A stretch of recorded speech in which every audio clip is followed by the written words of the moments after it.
Peace, family. Welcome to Aboriginal Global Media. I am your resident ghetto scholar in the building. Wonderful to be back tonight. And tonight is the intro to a larger subject we want to cover over the next 2 days. And I'm just going to let the folk load up.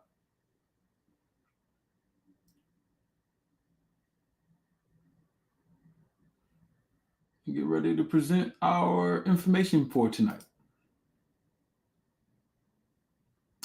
As you come in, hit the like button, share this live with your family members.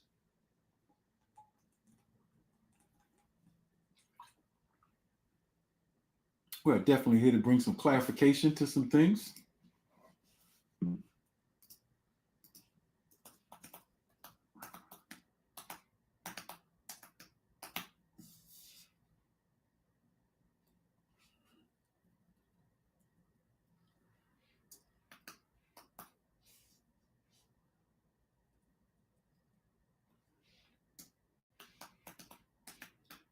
And get our folk in the, watch out. Get our folk aware of some information that some people are interested in. Everybody might not be interested in this topic, and that's okay. But some people are. And so we're going to cover it. Just want to get all my props up. And as we engage the conversation, let my intro be clear about my intent on why I'm covering this subject. Because lots of people cover this subject, and they do it for their particular reasons. I have a very specific reason why I am covering this particular subject.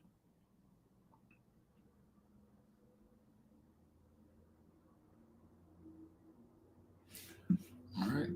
And I don't want my reasons to be confused with other people's reasons for covering this subject.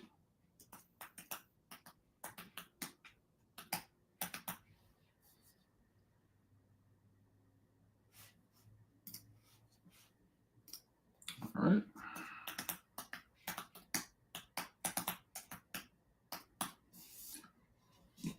My purposes for covering this subject are twofold. So I'll deal with the second part first. The second part simply deals with being accurate about historical accounts. And that is important because our perception of the past shapes our present reality and our future reality. It could be something minuscule and small. It could be something great. But history serves a very important place in the psychology of human beings. And so accurate history versus inaccurate history just brings clarification. And being clear is important. As a principle of life, being clear is important.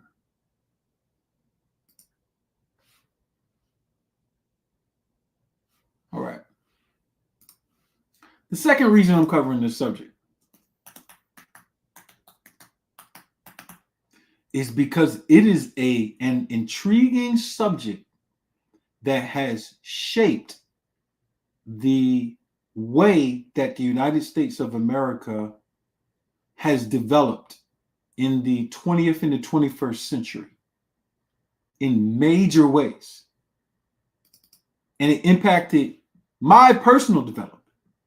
So I am intrigued with the subject in the sense that whenever you have a dominating force in the society that you're in, it regardless of your participation in it, will shape the future development of that society.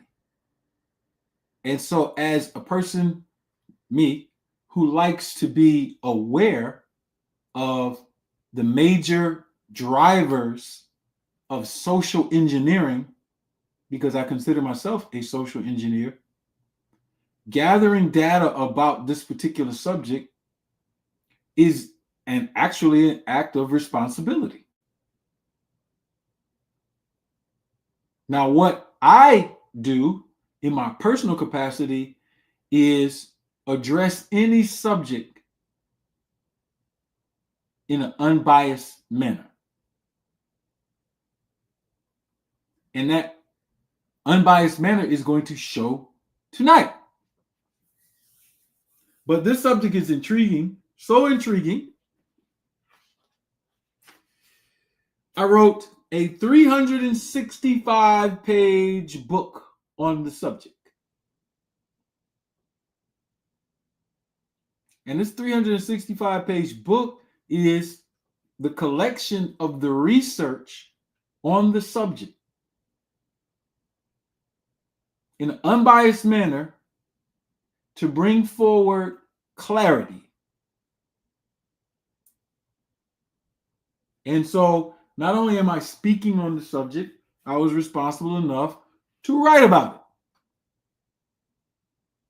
it. And whether you hate the Nation of Islam or love the Nation of Islam is immaterial to me. I don't have a station in that. That's y'all arguments. If you're a Sunni Muslim and you don't like the Nation of Islam, if you're Nation of Islam don't like Sunni Muslims, whoever, you follow Dr. York and you don't like them, and Dr. York, you're a Nation of Gods and Earths and you don't, and y'all can have all of that.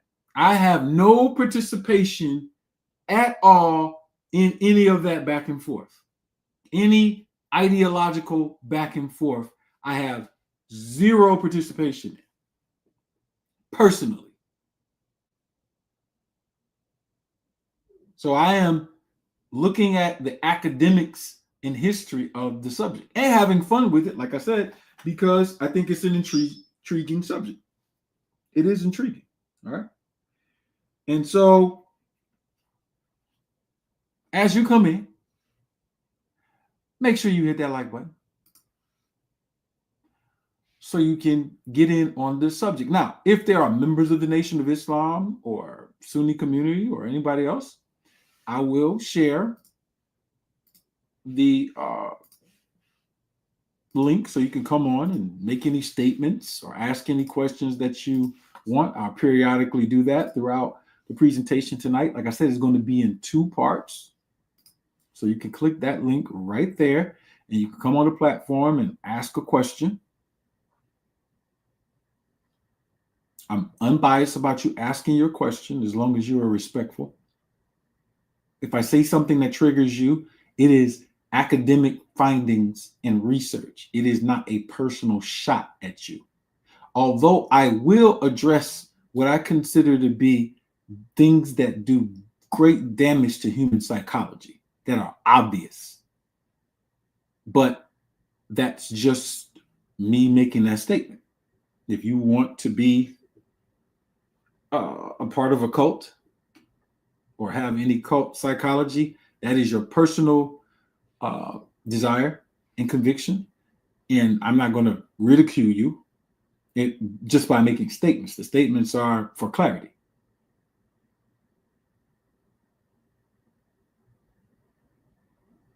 And so one thing you're not going to be able to do is when I'm presenting a fact is come with your conjecture. If you have a counter fact, that's fine. I love to be corrected because I want to be accurate.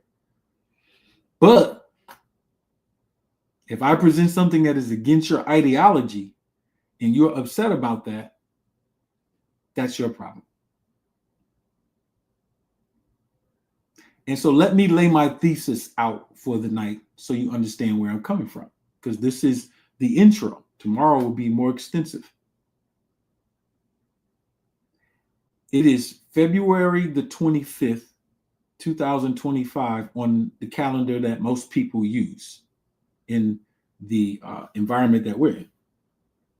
And so tomorrow, there are many people who will celebrate, according to their knowledge, the birthday of a man who has various aliases, but one of them is Master Fard Muhammad, W.D. Fard.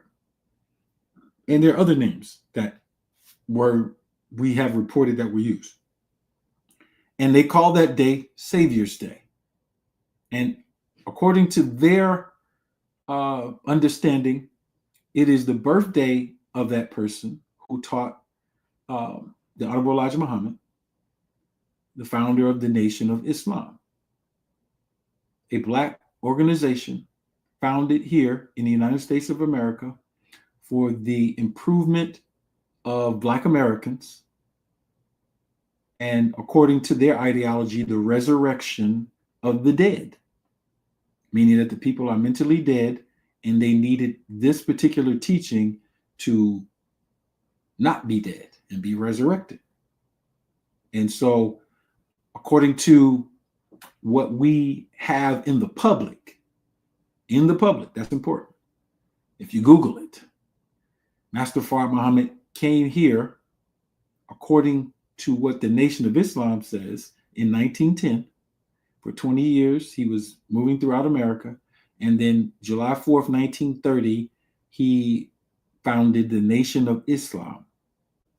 And over a 3.5-year period, he had activity in various cities. And he found a student named Elijah Poole and renamed him a couple of times, eventually to Elijah Muhammad, who became his chief minister.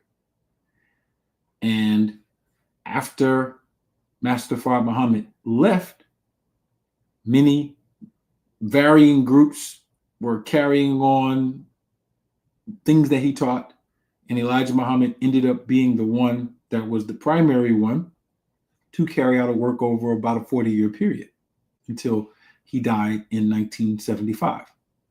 There are some people who are in the Nation of Islam who say Elijah Muhammad did not die on this day, February 25th, a King of Clubs Day in 1975. They say he escaped a death plot and that he's on the mothership.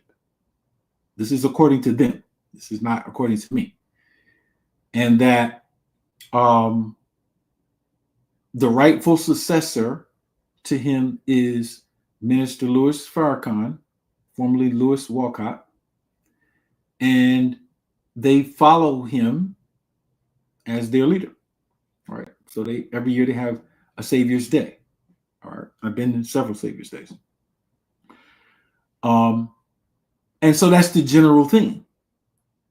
The theme that I have in this book does not match that theme at all. The theme that I have is an academic investigation, simply because I wanted to know, simply because there are many narratives about that history all over the place from various authors and academia and from the Nation of Islam and various splinter groups of the Nation of Islam. And they all have similar, sometimes widely varying narratives about the history. But this has impacted Black America in a great way because of the ideology, the theology, the presence of the Nation of Islam. All right. Other groups ended up following one of his sons, whose name at the time was Wallace Muhammad, who changed his name after his father passed to Warithuddin Muhammad, and founded a community that practices Orthodox Islam, sometimes called Sunni Islam. And you have schools from him scattered throughout the United States of America. And these are Black Americans who practice Orthodox Islam, according to how he guided them to enter into that community. And then you have the greater Islamic community who follows the Quran, Prophet, and not to say that these groups don't follow Prophet Muhammad, because according to them, they do.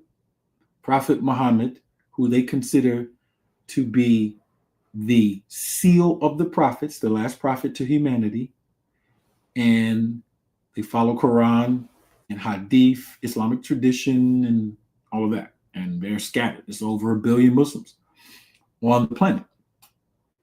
And so those are the conventional themes. I mean, you can go to Africa, you can go to the Middle East, Europe, China, Southeast Asia, South America. There are Muslims everywhere and different types. Shiite, Sufi, Sunni, Ahmadiyya, Salafi.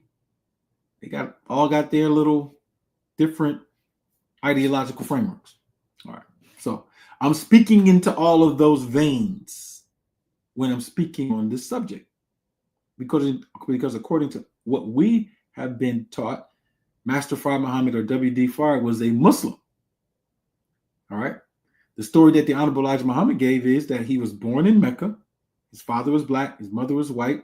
That he was made that way so he could get in amongst our people at a time where the United States was very racist.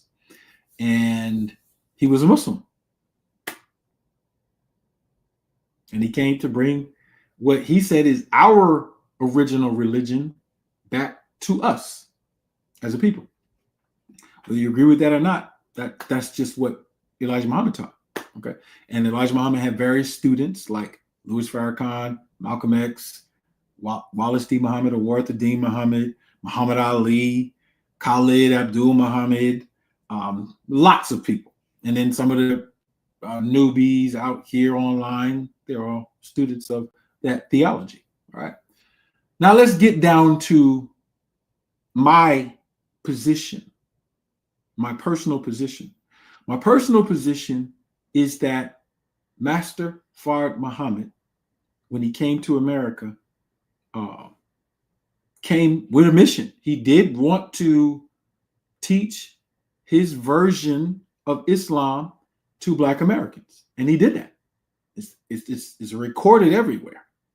There are news articles and interactions with the police and FBI files, huge FBI files on W.D. Fard, and these are all evidentiary that that's the purpose for why he came.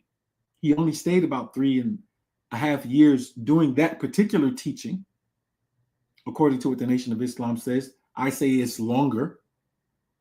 All right, that he started this particular teaching in 1929, not 1930. And there's evidence to support that.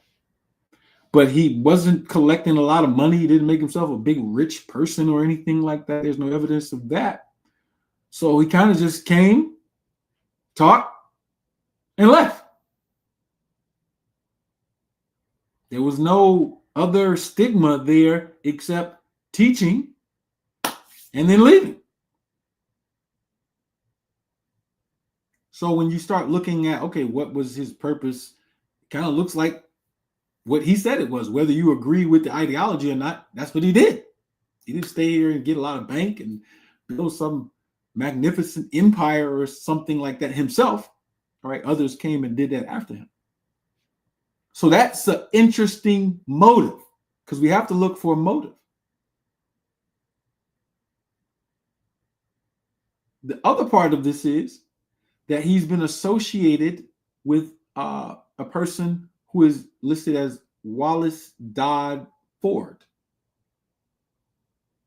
And it's my position that these are not the same people. However, it's my position that they are directly related, siblings. And that one of these people had a higher acumen for knowledge and the other didn't. And I'll be able to prove that pretty easily. An example of this would be, I have a letter in this book right here. And I don't know if I have my Star Prophecy book down here, but I need to pull it up. I can pull it up on the computer. In this book, which I extracted from notes from the Theology of Time lecture series, I'm making the distinction that there has to be two people. Master Fard Muhammad is teaching Elijah Muhammad that one day, and this is in 1969 that we get the evidence of this. The teaching happened in the 30s. He's writing a letter to one of his ministers, student ministers. Elijah Muhammad is writing the letter. And he said that in 1969, he said, and I'm going to pull this up. He said that his teacher taught him that in the future, I thought this is so interesting. The moon that we have in the sky will eventually be replaced by a star. Some kind of way, the star is going to get into our solar system and make it a binary solar system. And that star would be accompanied by a planet, and it would, over time, take the place of the moon, or what the moon does to balance the waters on the earth. That's a hell of a statement to make in the 1930s. Then Elijah Muhammad says it in 1969. I wrote a book in 2011 proving that it happened. It's up there. You can go on Google now. I'm going to pull up all the data. So I'm saying that to say that Wali Dodd went to jail for drugs and all kind of other stuff. That's not the profile of a person of that character. Their characters don't match. But there is proof that Wali Dodd Ford was interacting with in the same places. Another thing that sticks out is that during the time that Wali Dodd Ford was locked up in San Quentin for drugs with a partner in crime he had named Edward Donaldson, who was Asian. The person we're calling Master Fard Muhammad was still outside of jail doing things, and we have photos of him.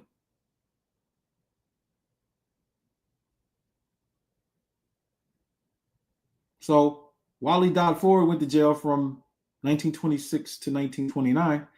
I have photos in the book in 1928 of the man we're calling W.D. Fard or Master Fard Muhammad outside of the jail. Then we have all types of other evidence, the difference in signatures on documents. We have both of their signatures. They don't match. So I was scratching my head when I was doing the research years ago. And I'm like, man, what is this? Then as I dug more and more and more, because I was just believing the story. Elijah Muhammad taught us that he had a black father and a white mother, and he had an older sister. He didn't have any other siblings. So when I started doing the research and tracking Wali Dodd Ford to places, he was in Oregon and Montana and California, I'm seeing he has a brother.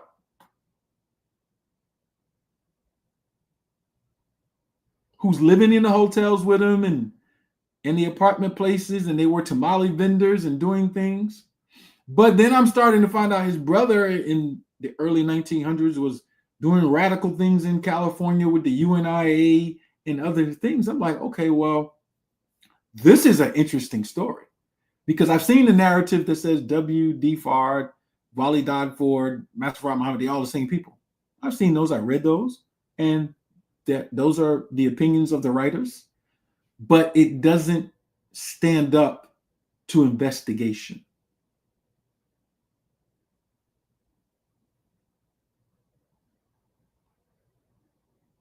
In the 1930s, the Muslims, regular Black American Muslims taught by a foreigner, were talking about this object called the mother planes and what we call UAPs today and UFOs. It wasn't until 1942 in Los Angeles that there was actually a military interaction with a mothership.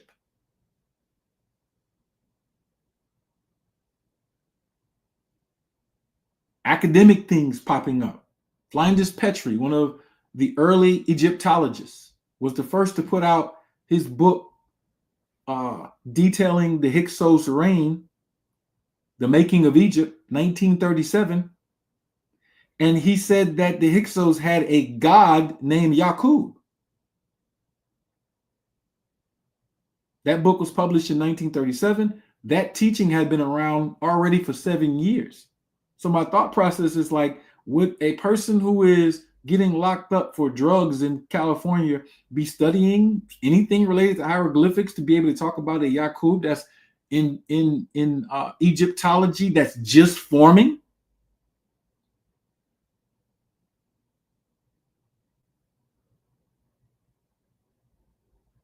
And so these two things were not matching. They weren't matching. So I did the due diligence to say, okay, let's be unbiased and let's just do the research so we can figure out, what happened.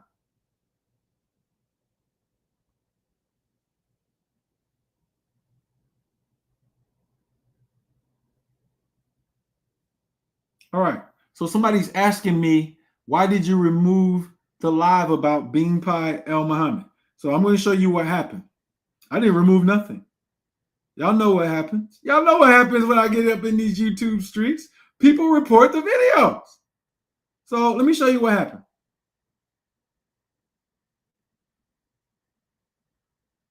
I'm going to show you what happened. This is off topic, of course, but they're asking me, so I got to show you. I got to show you. But I see a distinction between Wali Dad Ford and Master Fard Muhammad, but I am asserting that they are blood brothers. That's what I'm asserting. Whether you agree with that right now or not, it's unimportant. I don't think the Nation of Islam is a functional group for Black America anymore. That's a personal opinion now, based on the evidence of all of this research that I've done, because I think that it's turned into a cult. Yeah, a dysfunctional cult. Some people think cult is a good word. I don't know. A dysfunctional cult. So the evidence of that is what I'm about to show you from the book. But what I want to show y'all is that they took the video down. I didn't do nothing. I didn't do nothing. He must have reported that video. I didn't even know until you asked me, Conscious Leaper. I did not know. So I'm going to pull up my email and show you, because I'm looking now and say, oh, they did take the video down.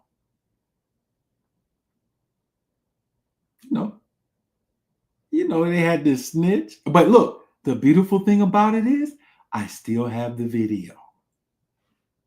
Oh, y'all know I was not gonna let the Bean Pie El Muhammad get away by getting my video deleted. I saved everything. That video going on Patreon. Can't take it off Patreon. So this is what I got from YouTube as I'm looking live at it. I had no idea that this was the case. Oh yeah, I'm uploading that to. See, the thing about it is, we got all types of technology. I could put it in the AI app, clip that thing up into 5, 6, 7 different things, republish it. You're not going to get away. So, and there's other platforms. I'm gonna put it on TikTok. Now I'm gonna put it on TikTok. I'm gonna put it on Instagram. I'm gonna put it on Twitch. I'm put it on X. I'm putting it back on YouTube. I'm putting it everywhere. Look at this. So this is what I got from YouTube. I just screenshotted it. Let me show you.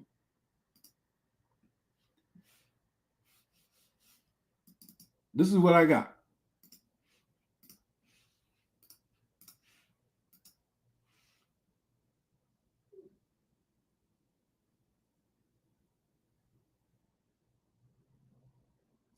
Yes, that's my stance. All right, but let me show you this. All right, so let's zoom in. All right, let's zoom in. All right, you see me. That's me now. That was my scheduled one. Judgment of being by my terms and policies. They gave me a strike. I got a strike on my new channel already. I got a strike. You know, I guess he wants to get my page removed again. But I'm too tactical. I knew you. Do you think I knew you wasn't going to strike? Bean pie. Bean pie. I'm a king of clubs. This is a king of clubs day. Do you think that I thought that you would not report my video and that they would take it down? Do you think that I thought that you wouldn't do that?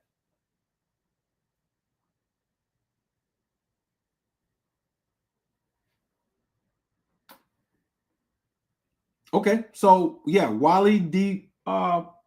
Ford was in San Quentin, and the man that we're calling Master Fard Muhammad is photographed in the 1928 Moorish Science Temple of America convention. He was out and about. He wasn't accused, though. Only Edward Donaldson and Wally Dodd Ford were accused. But y'all see that now. Y'all be my witness. I got all my videos. I went at it with YouTube. You know, we came to our agreement. Had a battle with YouTube. They shut down my channel because someone reported my documentary on Dr. Khalid Abdul Muhammad. They reported it. And they shut down the channel because of that documentary that I did. All established facts inside of there. There was no conjecture. Somebody, most likely from the Nation of Islam, reported it. It had been up for a year. But you got a certain amount of strikes. So that was my last strike. So they shut down the channel. Then they told me I couldn't come on YouTube ever again. But then we negotiated. And so I'm back. So this is, y'all know bean pie ain't nothing. I wanted y'all to see this. I knew that this would happen. I knew he was going to snitch to YouTube. But I didn't think they would take it down this fast. You asking me that question made me go check right on my phone. And I'm looking at it like, oh, they done already struck the goddamn thing. Terms and policies, one strike.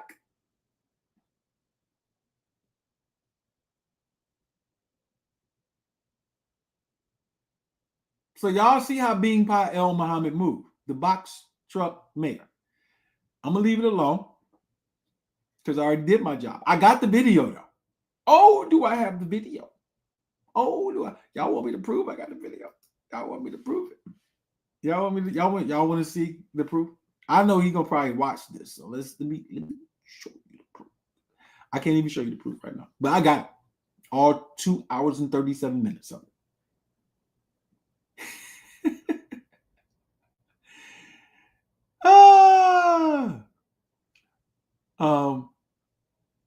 Okay, so now we're dealing with content of teaching, the high quality stuff that Master Fard Muhammad had, and then his brother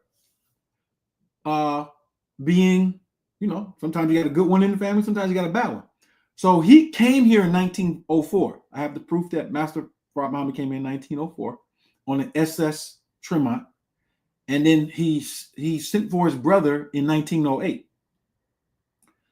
and his brother came here, and I think that he used his brother as a cover for his mission. There was nothing else going on. And I'm about to go into this, but I want to be clear.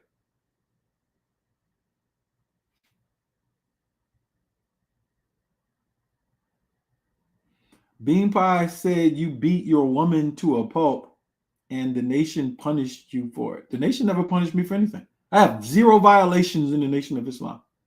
From the time that I entered the Nation of Islam in 1998, you have what's called F time. That's on record. The reason why the Nation of Islam will not let me in the mosque is because of my public critiques of Minister Farrakhan. I never beat nobody and was on record with none of that stuff. My ex-wives, I still do business with them. We have 6 children together. Like, we don't have no beef going on, and ain't nobody never got beat, ever. We had some public stuff that happened before, years ago, way back in the day, but ain't nobody never got beat. That's defamation. And if it's a post or something where he has that, I'm collecting these things for slander and libel. I'm going to sue his broke box truck ass. If he ever, I got all the stuff he said so far. He would be able to have to go to court and prove that the nation put me out for beating a woman. Like, bro, are you kidding me, bro? This is the slander.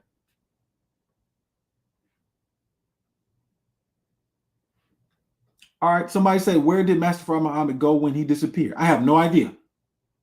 I don't know where he went. And this is important for the conversation. I'm about to go into the facts of the stance, but I had to make that introduction first. Because some people in the nation are trying to present me as some type of enemy to Master Fard Muhammad. I'm not an enemy. I'm an academic researcher.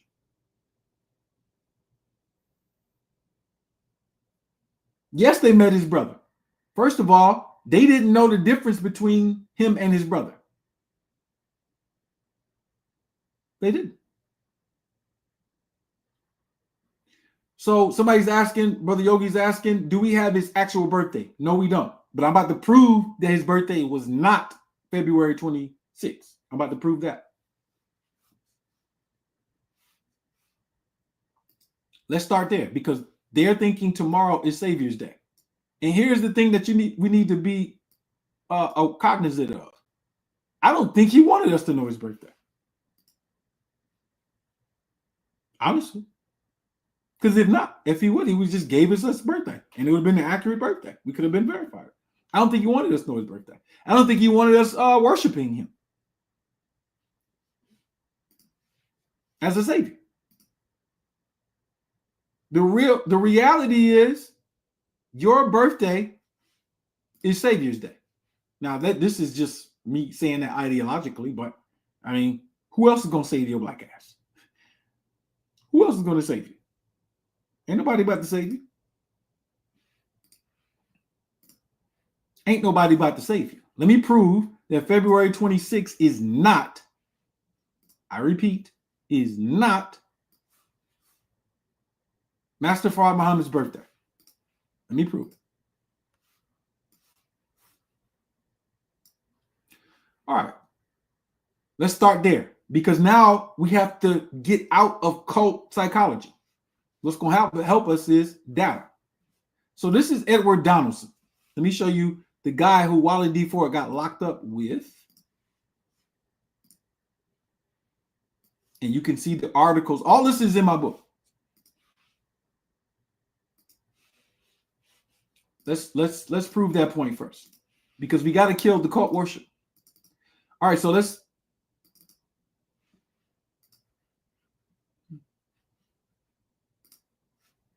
here we go. All right. So this is Edward Donaldson. This is him getting locked up for peddling drugs.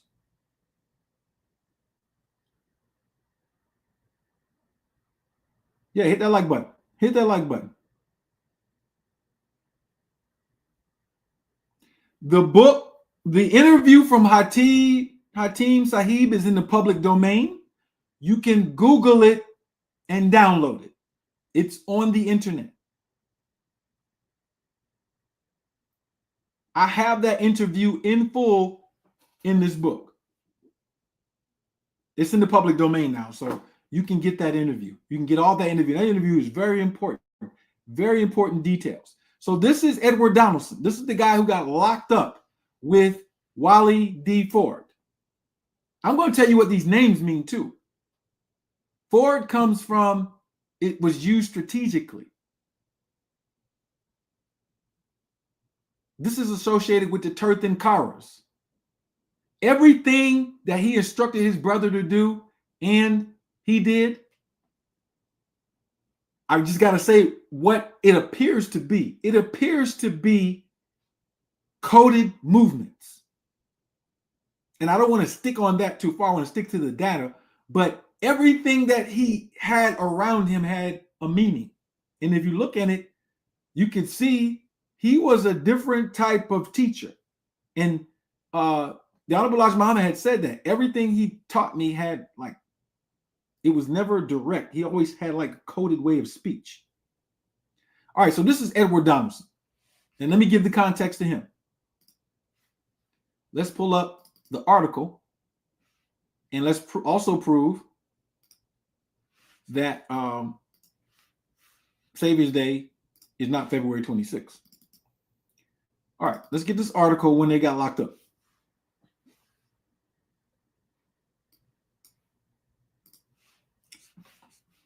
So you can see and get all of the data. All this is sourced in the book, everything. All right. AP by Associated Press, Los Angeles, February 15th. All right. And they're talking about things that are going on. Now you go down here, it says Wally Ford, cafe owner, and Edward Donaldson were lodged in the county jail today, charged with violating the narcotic laws. Raiding police reported finding the quantity of drugs at Ford's cafe. So Ford had a cafe in Los Angeles. Him and that guy I just showed, Edward Donaldson, were peddling drugs. They're trying to say this is Master Fard Muhammad that was peddling drugs. The man who came and took people off of drugs. Interesting. But so this is the article. Now let's look at the court record, because I got that too. We're gonna receipt this up. Y'all know how I do. I do receipts.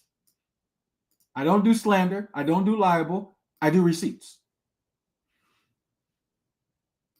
We're not that type of people where we're going to make stuff up because we like somebody or any. That's not how we move. All right. Look at this article proving the court record.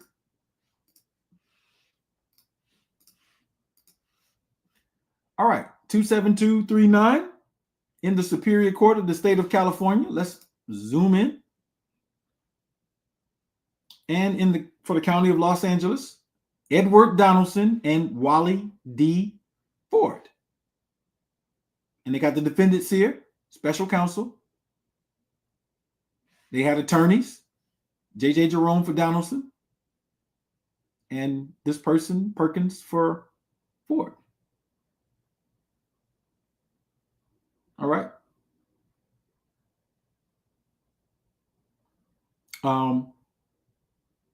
Violating the State Poison Act was the charge. The date, you see it? February 14th, 1926. So he went to jail in 1926.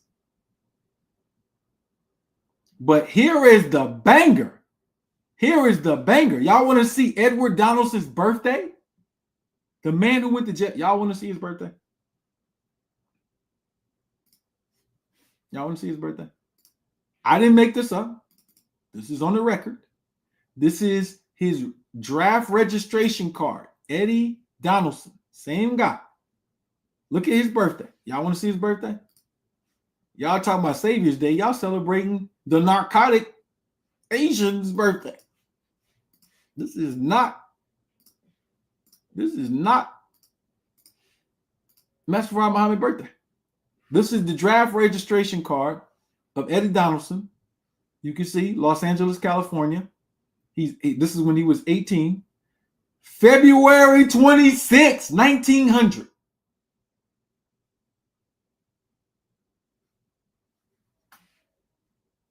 This is his draft registration card. Let me zoom in so y'all can see this shit. Yeah, I'm not making this shit up. Y'all don't know. See, Master Fard Muhammad, let me tell you something that I believe now. This is not fact. I believe that he intentionally left us like this to see what mind would have the unbiased nature that it needed to to uncover all this stuff. This is Edward Donaldson's birthday.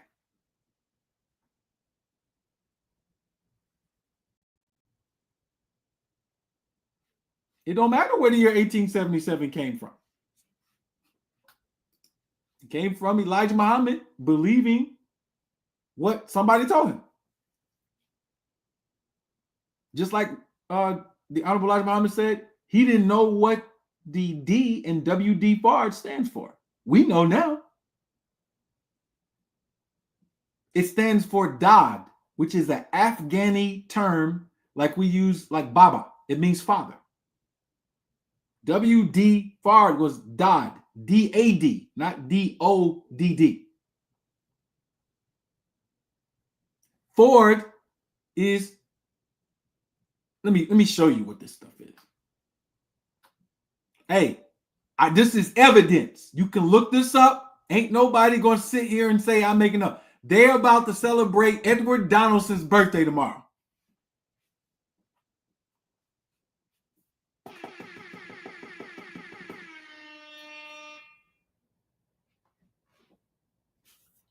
This is not a diss to Master Fard Muhammad. This is the puzzle. You got to break through the puzzle. Y'all gonna get receipted up. I'm doing a part 2 because I have to do an intro tonight. I can't even cover all this stuff tonight. Tomorrow's gonna be longer. This ain't about nothing but the truth. Hit the like button, share the video so that people can know that this is happening right now. This is not happening anywhere else. Anywhere else. Where will you come and get this information? You won't. This is about a transformation of the message to get you to understand that you need think tanks, unbiased research in order to be functional people. Instead of spending thousands of dollars to go, how much money was spent this weekend to go to wherever they did Savior's Day at? I don't know where they did Savior's Day at. Where they do Savior's Day at? Detroit, Chicago, wherever they went. How much money was spent by thousands of people on misinformation? All that money could have been put towards a farm. It was put towards a lie. Now, this book been out for years. This book has been out for years. You can't say, oh, Ali was, why are you just bringing it up?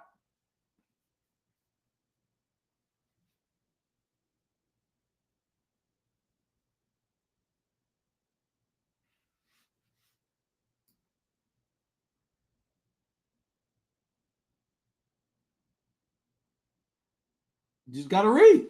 Read. All right, so let's keep going. All right, so we established that fact.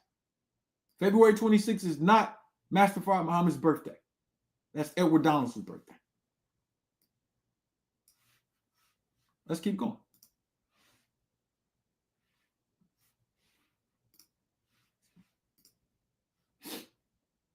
We're going to go through a lot of information, but we have to establish facts.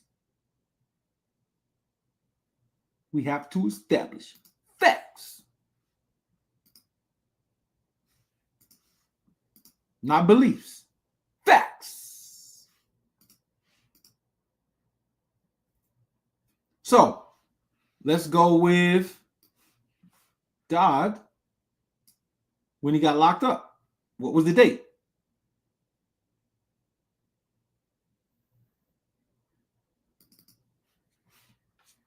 Let's give you the date. Here he is.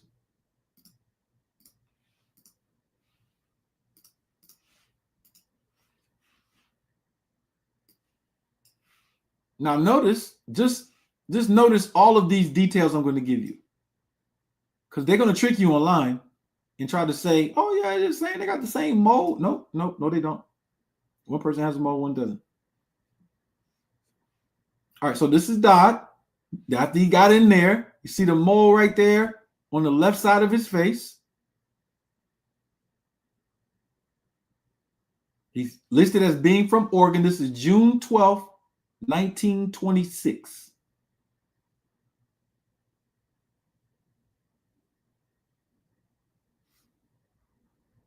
Wally Dodd Ford, Los Angeles. Look at his face. Look how bumpy his face is. If y'all took the health class, y'all could look at all his health problems and everything. Look at it. But you got the date. June 12th, 1926. All right.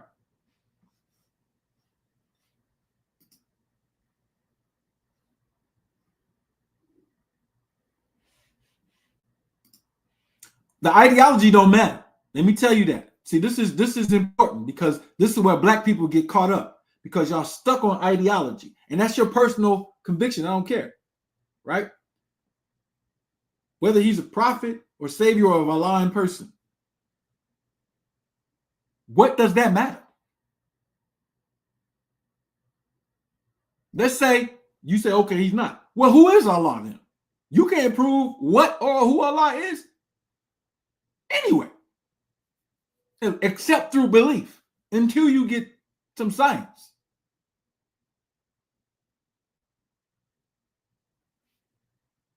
I dare any Sunni Muslim to come in here and tell me exactly what Allah is. You're going to have all kinds of weird things being said. All kinds of speculation. Here's the deep part. The Quran is clear. Yeah, he looks sick.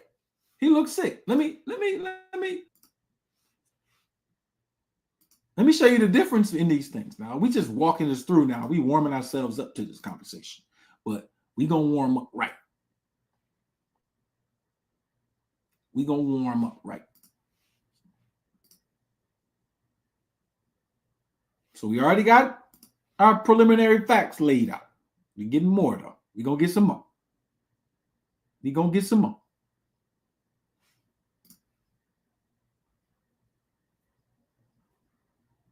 Look at the name Ford. All right. Now let me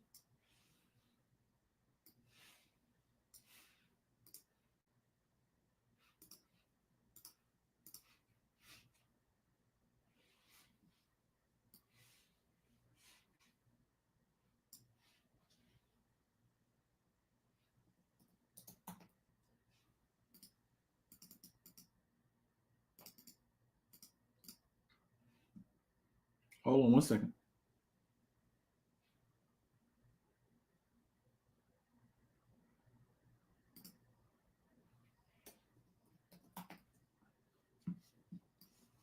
Trying to get some of this stuff out of the way. I got a lot of stuff on this computer.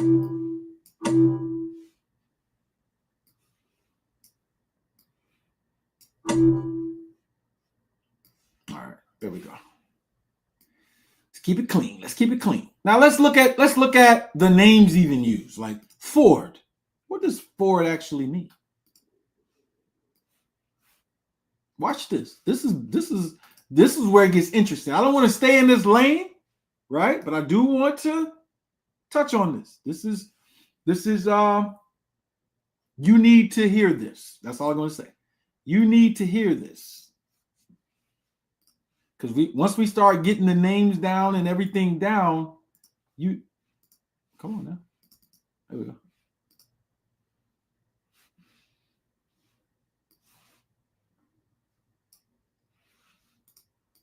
Why was the name Ford even used by who I'm contending is his brother?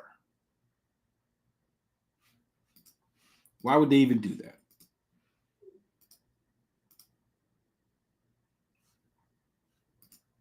Check this out. So you heard about the 24 scientists, all that stuff, right? This is the theology part. I'm not trying to prove necessarily anything. I want you to get this fact down just so you can understand it. It's not to really prove anything theologically or anything like that, right? But I want you to see this. A fordable passage is called a Tirtha in Jainism. Jainism is India. Keep that name because his mother's name was said to be Baby G. It's not Baby G. It's Baba G.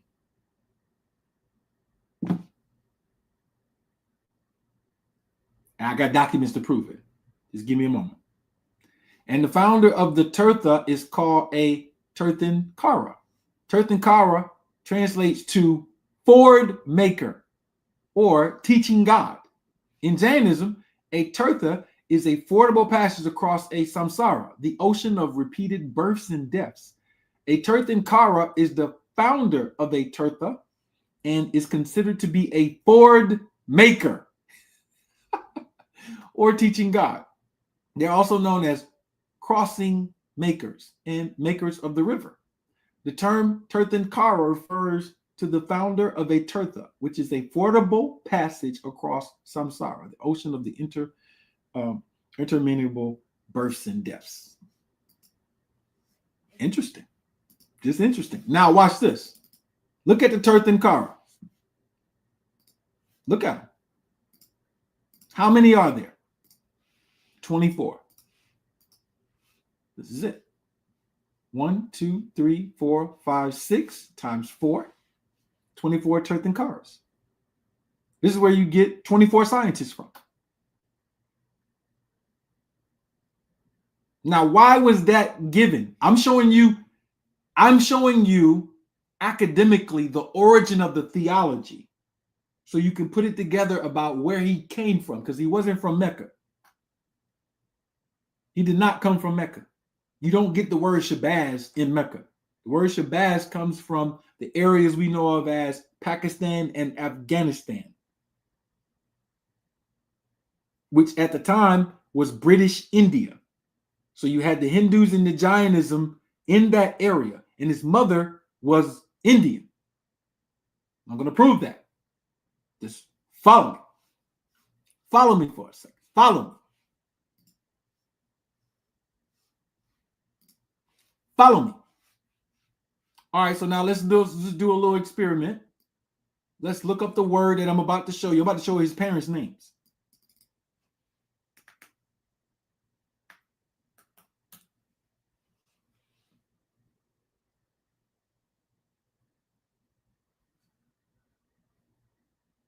Let me show you this. This gets a little spooky. But I'm gonna jump off the spooky stuff and get back to the academic stuff. But listen to this. His mother's name is Baba G, according to documents that information him and his brother gave.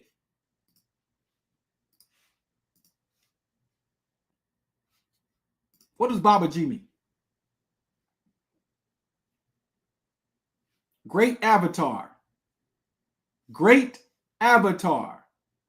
Revered father is the Himalayan yogi and guru who taught Kriya Yogi to Lahiri Mahasaya. Baba Ji first became recognized through the writings of Paramahansa Yogananda and devoted a chapter of his autobiography of a yogi to Baba Ji and founded Self-Realization Fellowship, a modern yoga movement that Baba Ji is associated with. The cave where Baba Ji led Lahiri Mahasaya, located near Raniket, is now a tourist attraction. All right. Mahababa Ji was on the cover of the Beatles' 1967 album. I just wanted you to see what the word Baba Ji is used. All right. So you see it, right? You see that? This is Indian theology. Now watch this. Now watch this. Let me blow your mind. Let me blow your mind real quick. Let me prove my point. Let me prove my point. Let me prove my point. Go into the book.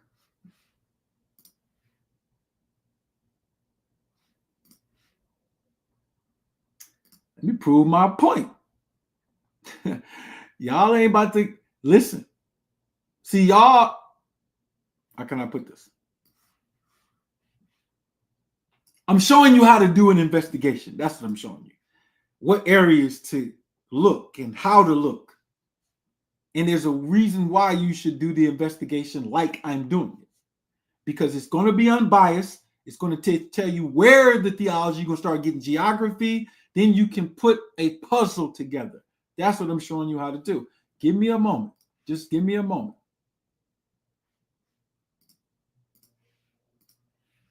Give me a moment. Just give me a moment.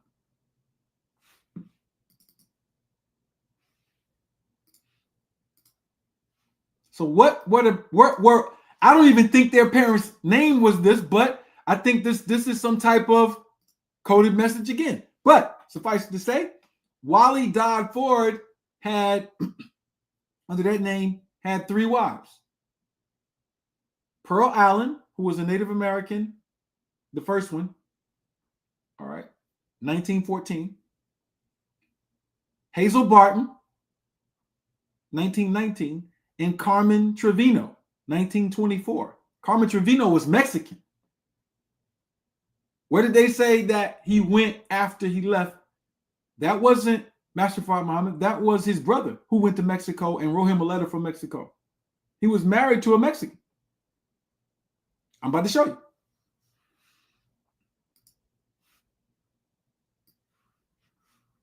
All right, standard marriage certificate, California. Wally Dodd Ford. He put Spanish here. Now remember, they said his dad's name was Alfonso. Y'all remember ever hearing that and reading about that? Okay, his dad's name was not Alfonso. That's Alfonso the 13th, who was the king of Spain. And we have his declaration of intent, Wally Dodd Ford, to show that he was in Spain and that his parents were in where? What does that say right there? Madrid, Spain.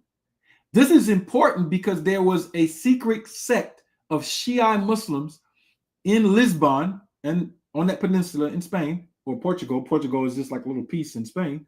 And they are called the Nazara Ismaili Assassins. They're from this area, Afghanistan, Pakistan, Iran. They have the 12er philosophy where the imams are the circle of 12. This gets deep. But suffice it to say, I'm mentioning the Spanish stuff because of that. But Wally Dodd Ford, what is his parents' name? Name of father, Zara Dodd. That should, Dodd, they spell it D-O-D-D. It should be actually be spelled D-A-D. And it means father. Zara Dodd Ford. But I don't think this is their name. I just think they put in this stuff here. Baba G. Baba G. Name of mother. I just showed you Baba G is a man's name. Father G. Baba G. I just showed you a famous person with that name. And then you got her father, Manuel Trevino. What? Mexican. Victoria Trevino.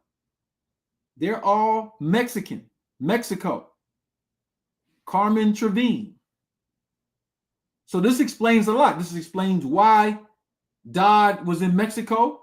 That letter that was written from Mexico was not from Master Fard Muhammad. He could barely spell. That was from his brother. But they were in Spain under Alfonso the 13th. That's why you got this whole thing about his dad being Master Fard Muhammad's dad was named Alfonso. He went into the caves and he got him a devil and reformed her, and then he conceived. No, bro. This shit right here, I'm gonna give you an example of what this is. This is like the movie Usual Suspects, where they were looking for Kaiser Sose. Remember that movie, Usual Suspects?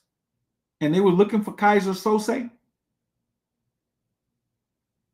And then they had the crippled dude in there with the cop. And he was telling this whole story about Kaiser Sose. He was really reading off of the wall and making this. Yeah, that. You got to read the wall. His mom being called Baby G, that comes from Baba G, but that's a man's. That is a man's name. That is not a woman's name. Who told them to put that on there? That's the name given. Now I'm about to blow your mind. Zara Dodd. Zara Dodd. Let me prove where this name actually comes from.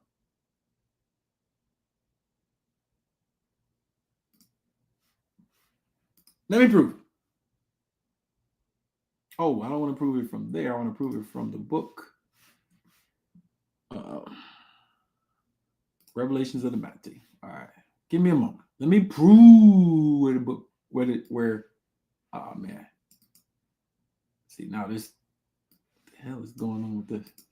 All right. Give me a second. Let me show you where.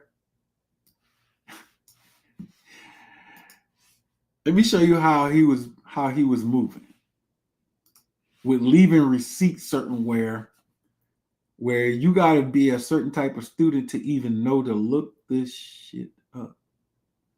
Here we go. So he had a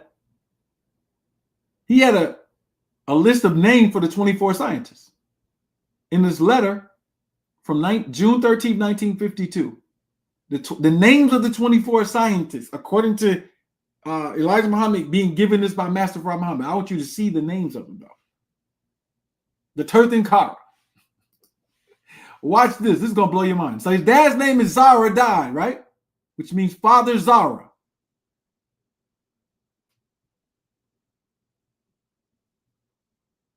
So we all going to ignore the facts that ancient Africa civilized indigenous Americans by showing them the calendar? Are you kidding me, bro? What are you talking about? Like, I don't even know what you're talking about. Like, what you just said makes no academic sense at all. All right, but let me go prove my point from about, he said his, I don't even think this is his parents' name. I think they was putting that information down. Clues? Could be. This is not theology, though. I'm about to get off this theology, go back to the facts. But I just want you to see the puzzle. That's what I just want you to see, the puzzle. Share it. Watch this. This is from a letter. Let me blow this up. It's kind of blurry. Concerning the secret wisdom of the 23 science, written June 13th, 1952. So he's talking about, they talk about those Tirthankara, basically. Look at this. What was the name of one of the 24 sciences?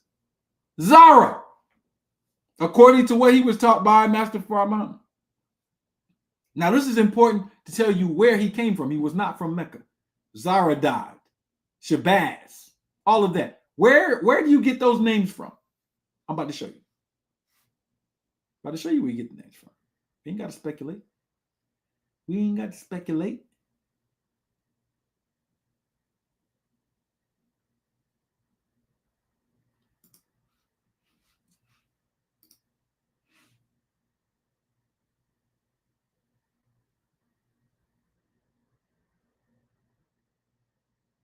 So he talks about the tribe of Shabazz, right? Where does the word Shabazz come from?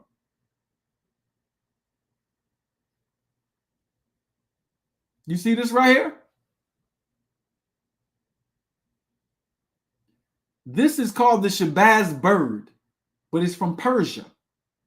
The name Shabazz can be seen here in maps from the 1800s in the regions of what is now Afghanistan and Uzbekistan. Let's zoom in on it. Shabazz. You're never going to find no Shabazz in no Mecca.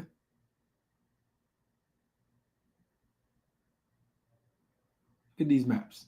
Shabazz Qalandar is an Islamic saint. He was born in what is now Afghanistan in the 12th century as Sayyid Muhammad Usman Marwindi. He became a member of the Order of Qalandria, and his name was changed to Shabazz, symbolizing the protection of the royal falcon. Here is a naturalization certificate of an Elisha Shabazz. This person was from Persia too.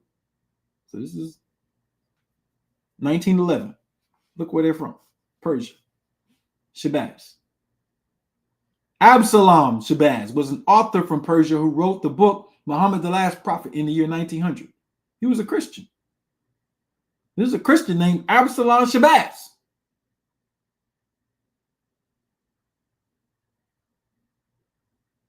This is a naturalization certificate. This is from the book now of Bob Shabazz.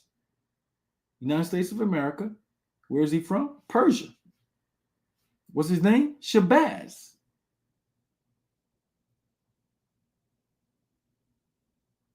Here is a Malcolm Shabazz. That was the name of literally of Malcolm X.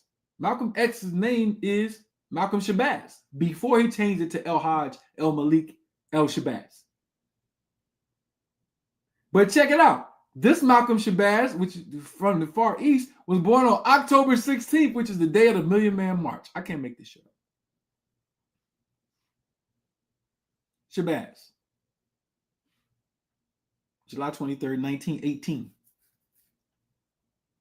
Process 1948. As we can see, these early Asiatic immigrants from Persia, Afghanistan, and the general area who were fleeing the British-Afghan war zones came to the U.S. and introduced these names before Master Fard Muhammad.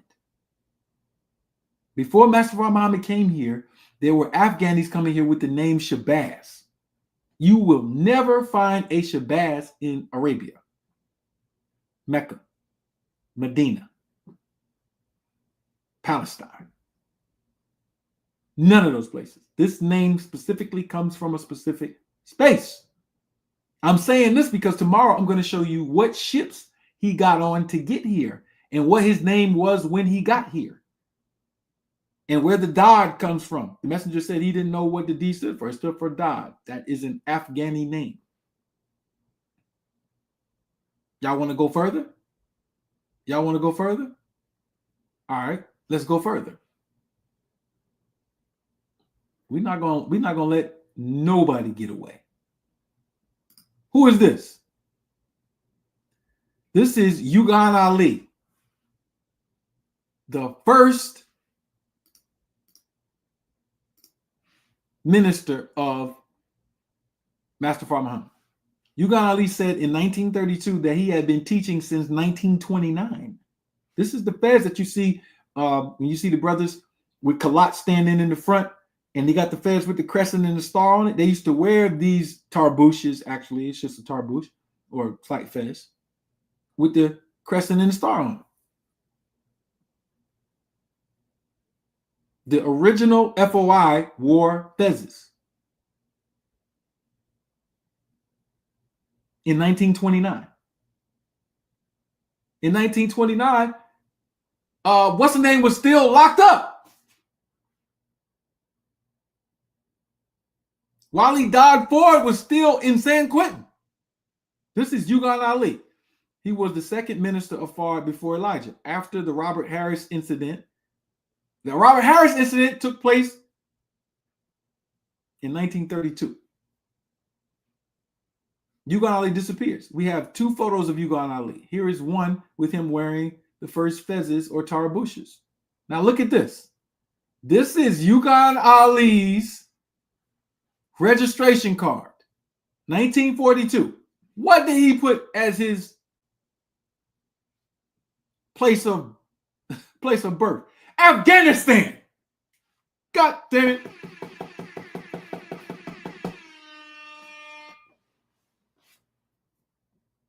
What is y'all talking about? We cracking codes in this. Ain't nobody got to make nothing up. Ain't nobody got to make nothing up. Look at this. Look at this. This is Afghanistan. The names Fard and his brother use are clues extraordinaire to their origins and movements. The name Wali Dad, all derived from the name Wali Dad, which is a city in Afghanistan.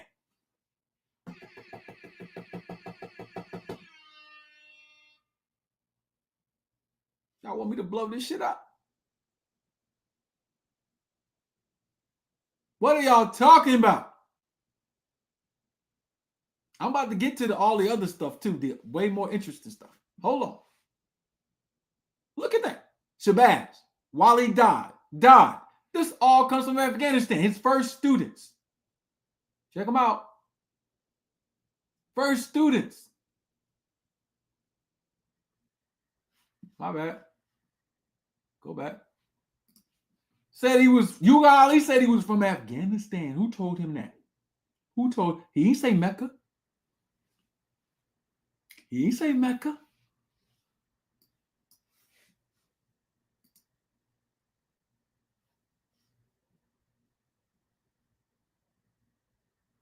Shabazz means the royal falcon.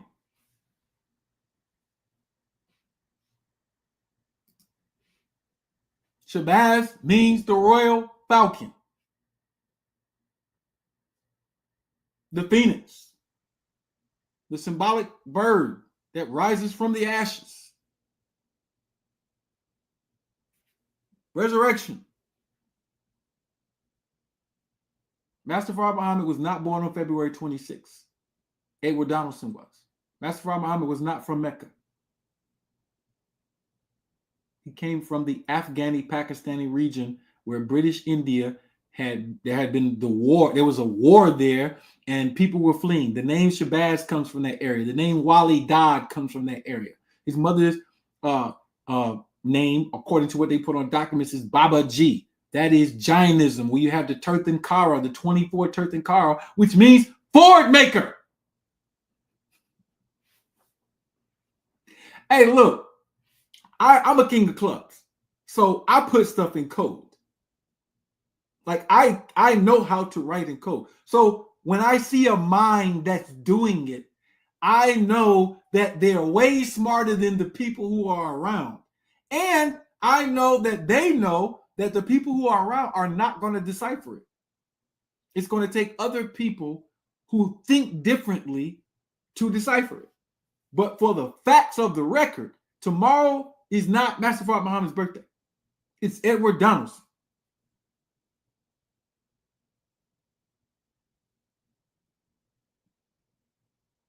When Master Fard Muhammad was teaching Yugan Ali, and I got the articles, I'm going to get to it. In 1929, Wali Dad was still locked up for the Poison Act he violated in Los Angeles.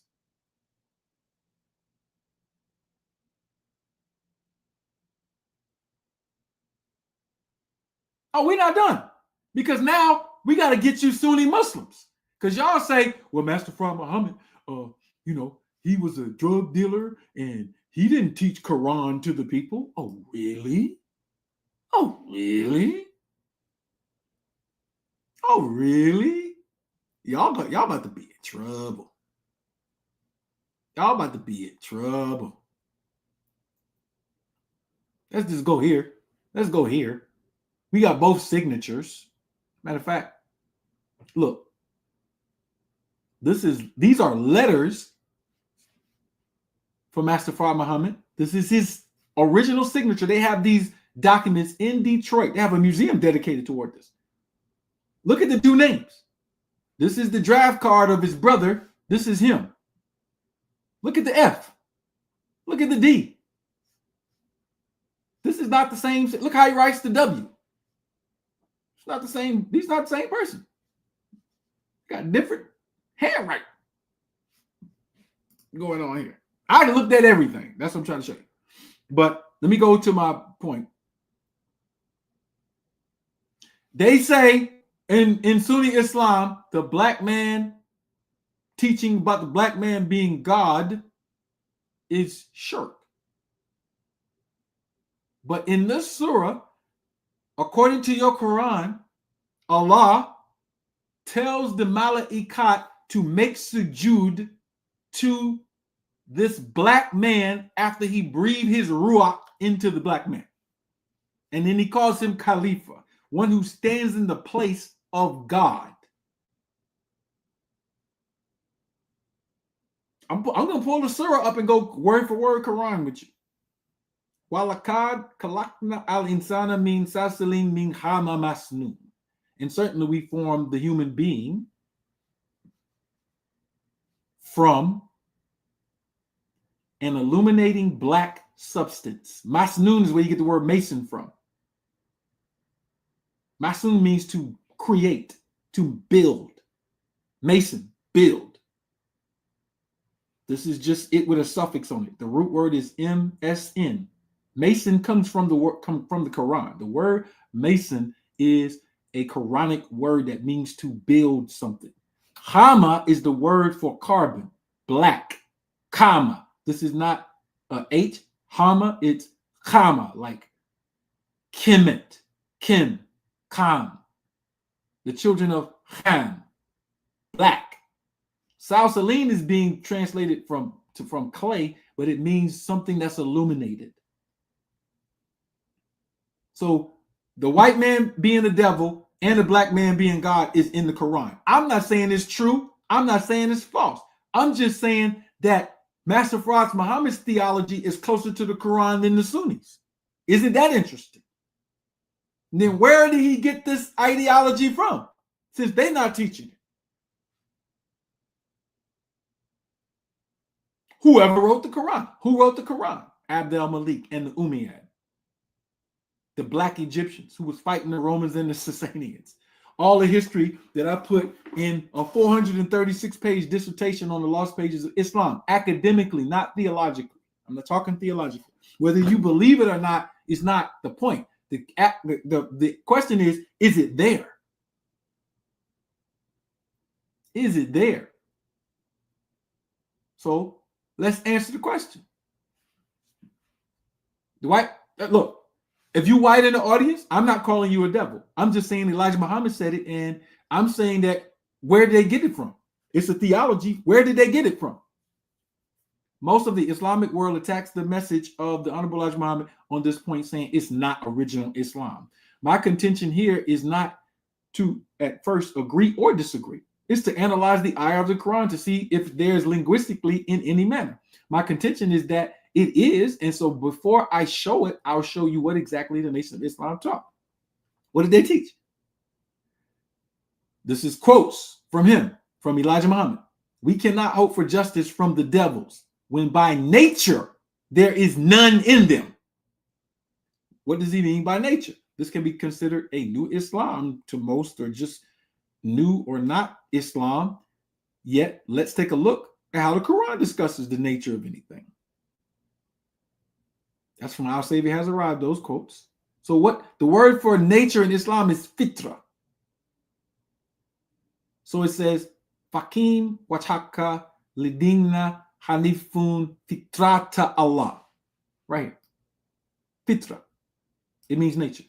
So it says, so set your entire person to perfect judgment. Allah's nature. The word for judgment is deen. Maliki yawmiddin. Master of the day of judgment. Deen means judgment. It comes from the oldest root is a Sumerian word, din, which means judge. So set your entire person to the perfect judgment. Hanifa means that was Hanif. Hanif, you heard somebody's name is Hanif? It means righteous, upright. That which is upright. Upright judgment. Upstanding. Perfect. For perfect judgment. Allah's fitra. What is Allah's nature? Then it says, Alati fatara inasa. That in which is the nature of humans. So humans have Allah's nature. Allah blows into a black man and says, bow to him, makes a Jew. You know it's shirk in Islam to bow to anything but Allah. Why would Allah tell you to bow to a black man? Hama masnoon. I'm just saying it's in there. I'm not saying I agree or disagree. I'm not in your theology. This is for y'all Muslims to argue. But it's there. Okay, so let's keep going. So this is from their lessons. Tell us what and how the devil is made. The devil is made from the original people by grafting. In the black man, there exists two germs, a black germ and one a brown germ. Yakub, with his law on birth control, separated the brown germ from the black germ and grafted it into a white by destroying the black germ. After following this process for 600 years, the germ became white and weak and was no more original. Also, by thinning the original blood, it became weak and is no more the same. So this is 1930s. What's the difference between eumelanin and pheomelanin? I'm just saying, there's a difference. One is photosynthetic and uses light or radiation. One can't use radiation because it's mutated. The MC1R gene in Eurasians is mutated or deleted. The MC1R gene in bison, in Africans, in Black Americans, and it works. It gives kinky hair, dark hair, brown to jet black, blue-black skin. When it's mutated, it doesn't. Grafting. I don't know. To make devil, what must you first do? To make, this is their teaching now. I'm not propagating this. To make devil, one must begin grafting from the original. So they're just telling you what a devil is, according to their teachings. Let's look at the Quran. Surah 20, verse 102. The day when the trumpet is blown, we shall gather together the pale-skinned guilty ones. The word pale is zerk or azrak. This is from Rumi. Look at the source. Rumi said, you insulted them, the family of the Prophet, because of their blackness, while there are still pure-blooded black-skinned Arabs. However, you are azrak, pale. When you go to translations of the Quran, Surah 20, verse 102, they said they try to make this blue-eyed. The word for eye, absar, and ayn, eye, absar, sight is not there. The word is zerk. Zerk does not mean eye, nor does it mean blue. Rumi said, you are pale, azrak. The Romans have embellished your persons with their color. Let's look at the Quran. So the words are there. Let's go to the Quran. Let's see if it says, does the Quran say that white people are that white people are devils? Let's see. The Quran teaches that white servants of Solomon are shaitana, literally devils. We also subjected the devils, right here, al-shaitana. We also subjected to devils to him is Solomon, King Solomon, and all kinds of builders and divers. That's Surah 38, verse 37. And others that were bound with chains. See, according to this Quran, the devil is a human that had chains on him that worked for Solomon. According to the history of Solomon, he had those builders that were coming from Eurasia to build from him. I'm just saying. So they're called Zirkan Mujrimina, the guilty pale ones, and they're called Al-Shaitana, devils. Why would the Quran call people guilty based on skin color? I thought that it was not supposed to be a part of Islam. I'm not saying I agree with it. I'm just saying it's there. Did Master Farah Muhammad teach the original Quran? And the people who are teaching it now are afraid and have to make it moderate so that they can be accepted by the world? I'm just saying it's there. I'm not saying I agree. I'm not going to be calling people out of their name.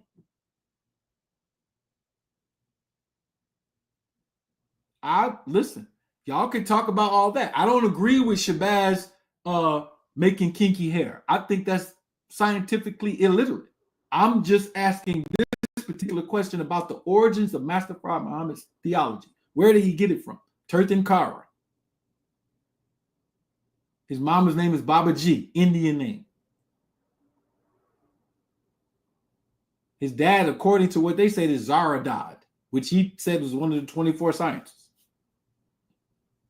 He's calling black people gods, white people devils. That's in the Quran. I'm just saying y'all need to study the origins of a thing academically, unbiased, before y'all start making assertions.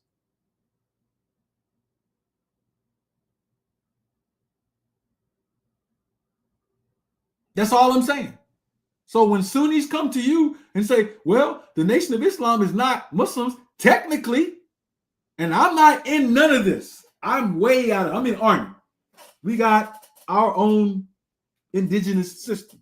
I'm just saying that when I look at a Sunni Muslim arguing with a Nation of Islam member, according to academics of the Quran, technically they're right. And you're wrong. Sunni, you're wrong. Those people are closer to the Quran than you.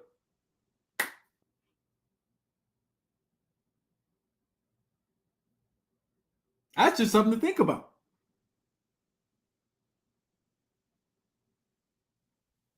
All right, listen. Ain't nobody putting no spin. If you just heard what I heard and I read directly from the text, I didn't put no spin. It's there. The Quran calls them devils. Now, y'all got to get mad at the origin and writers of the Quran. Don't get mad at me. I don't have nothing to do with this. Y'all Muslims can argue. Y'all can argue. I don't have nothing to do with this. I am reporting information that I collected to get an idea, where did Fard's ideology come from? Since y'all say it's not Islamic, we got to find out where he get all that stuff from. Come to find out, it's right there in y'all Quran. This is y'all Quran.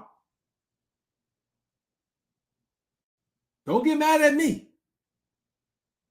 Get mad at Allah. Because y'all say y'all believe in this. I am an unbiased observer, not participating. I'm not in the Nation of Islam. I have nothing to do with this except the fact that I am over here reporting this.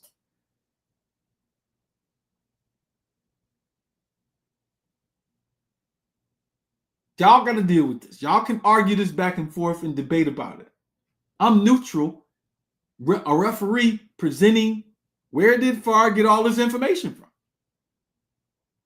It looks like there are some Muslims who interpret the Quran according to what's there and some who don't.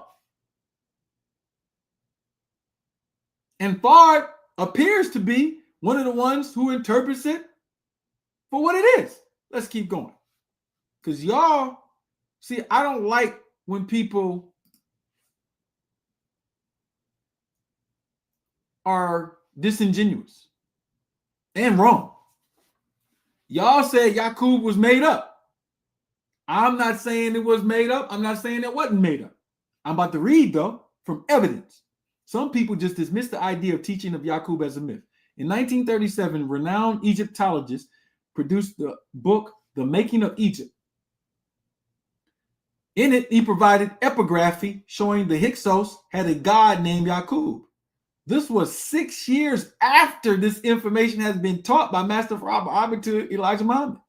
So in Detroit, they were teaching about Yakub before any Egyptologists.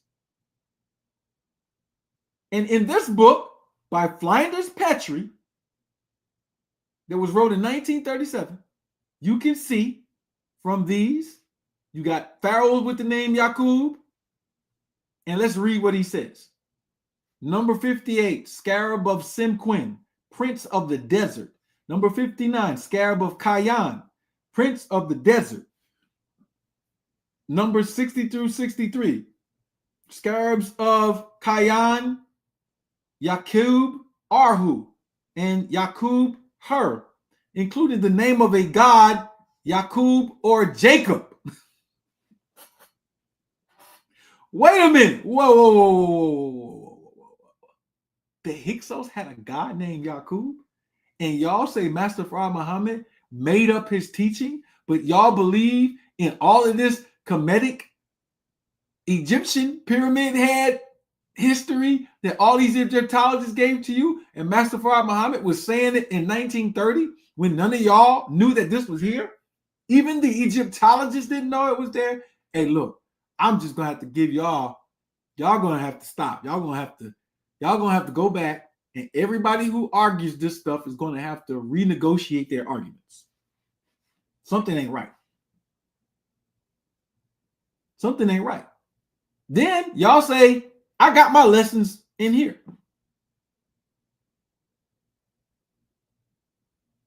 Some people say the monkey was developed in Europe over the 6,000 year period. According to y'all original lessons, the monkey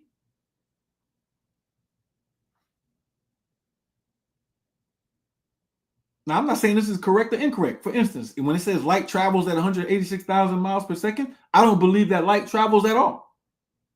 I don't advocate that light travels at all. And from my study, I think I can prove that light does not travel. But what you calling light is radiance, not light. It's entropy, the entropy of electricity that creates a bulb or something like that. But here it says the monkey is 4.5 million years old.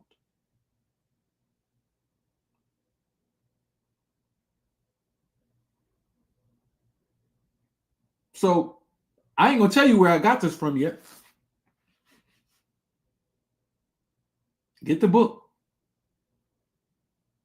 All right, so we off into, those things, but let me come back to some things that I think are important. Whoa, I mentioned one thing at the beginning of the lecture. Let me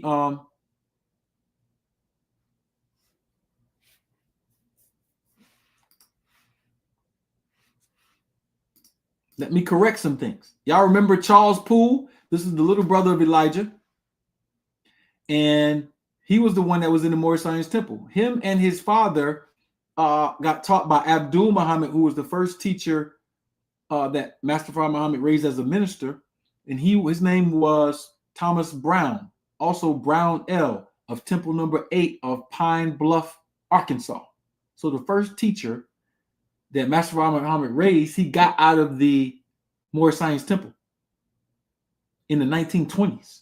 Abdul Muhammad, I got this in the book. I'm about to go to it, but I'm mentioning this because y'all got false history in the Nation of Islam that Khalat Muhammad became the enemy to Elijah Muhammad and that Allah made him go insane. In fact, Elijah Muhammad published that, and that is not true.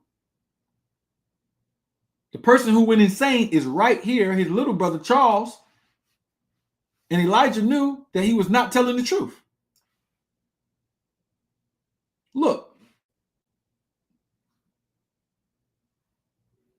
chronic meningitis encephalitis, convulsive disorder, insanity.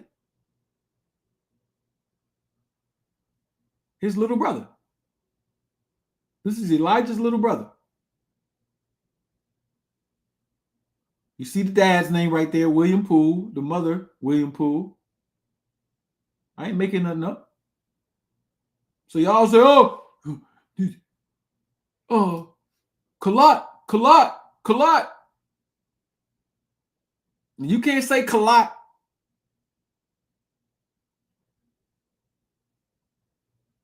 And Elijah wasn't beefing because there was.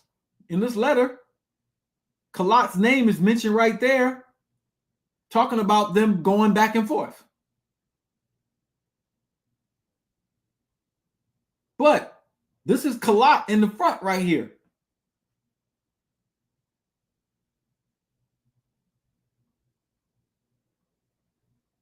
So I'm saying Master Fard Muhammad intentionally gave y'all false history, and y'all might not like me for it, but I don't care. In the above picture, you see a few, and he didn't do, I don't think he did it to deceive you in the sense of hurt y'all. I think something else. But look, in the above picture, you see a few of the high-ranking officials who have received the okay of Prophet Fard. In the upper left corner, you see Prophet W.D. Fard, who hails from holy city Mecca. And that's Khalat standing in the front, right there. But the reason why I'm mentioning Khalat standing in the front, that's Khalat. This right here is Khalat. Now you see the original picture where he got the shiny hair. Not the painting. This is the photo. I'm mentioning that for a reason. Khalat joined the Society of the Development of Their Own. But this is Khalat right here, right? His draft registration card. He's born May 5th, 1904. All right. Ace of spade, nine of spade, seven of diamonds.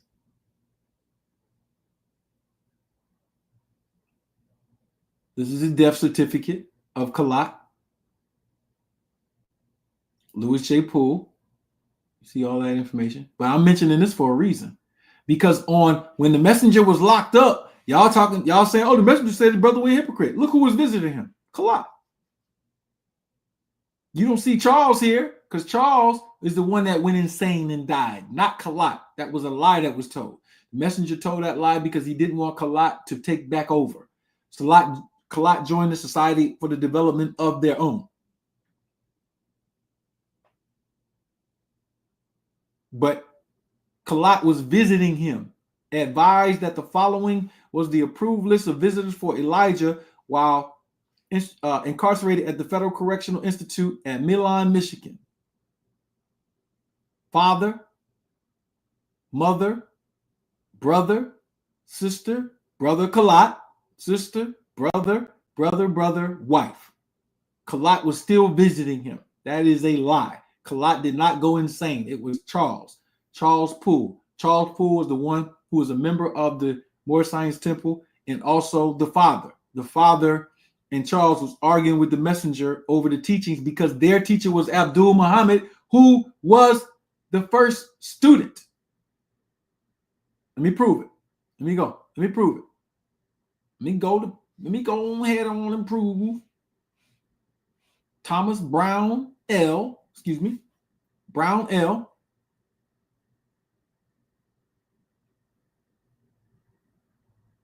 Let me go on and prove Brown L. My bad. Because I got to get the dates right. Because I got to show you Wali Dodd was locked up and Farr was out here teaching in the Moorish Science Temple.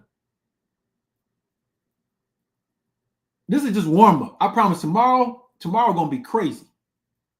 I just got to warm you up though. So you can get the basis of y'all have not been taught this history. I don't care what nobody say. I don't care how nobody feel about it. You haven't been taught the history.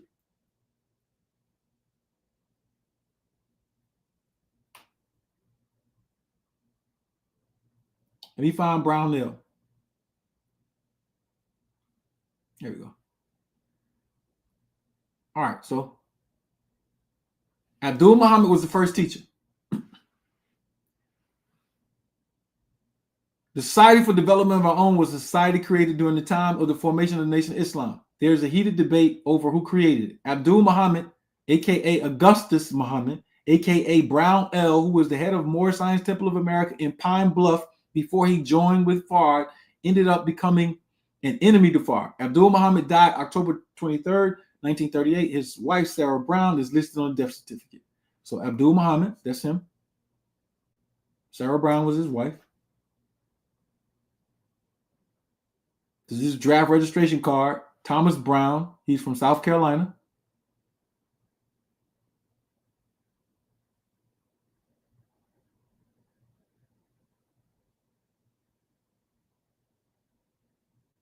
Marriage license, Thomas Brown. Sarah Gibbs. So he was in the Moorish Science Temple of America.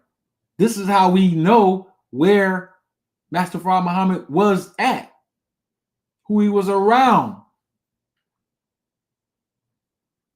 And our assertion, let me go further asserting. Now, these are just facts. Like, I ain't making none of this stuff up. Brown L. was the head of Temple number 8 in Pine Bluff. His name was Thomas Brown. He became Abdul Muhammad or Augustus Muhammad. And the messenger said in the interview with Hatim Sahih that Abdul Muhammad was teaching the Moorish Science teachings. He started back teaching the Moorish Science teachings. This is the original photo of Master Farah Muhammad. Do he even look like that 1926 photo of that bumpy face person? He don't got no mole on his face. Y'all want to get zoomed in? Where the mole at? Where the mole at? Look at the hair. Look is the one that was eating right and living right. This is the one that was teaching about stars coming back into the solar system, the 50,000 year calendar, and eating every 3 days. Like, look at him. You cannot possibly tell me at all. And I got all. This is the original photo, not that fake painting. This is not the same person, but they're related. I'm telling you, they're related. These are not. This is not the same person. No more.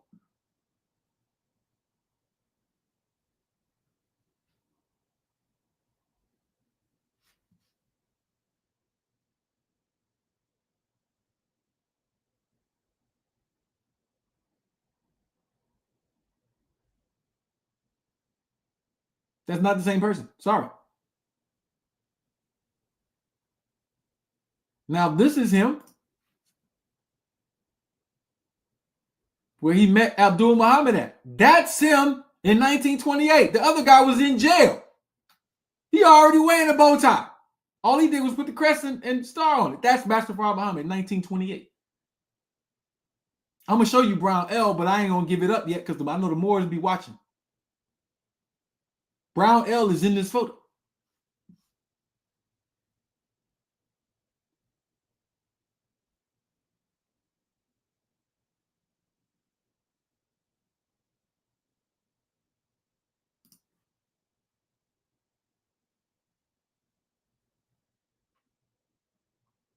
That's Edward Donaldson.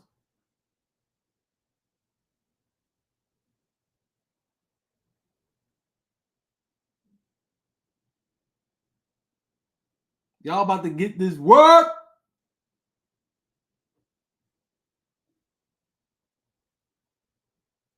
This photo that I just showed you is from 1928. I'm going to work on it. You can see the fasting. You can see everything. They say this is while he died. Where's the mole? Now, I'm doing the mole stuff, but I got way more evidence. Trust me. Trust me.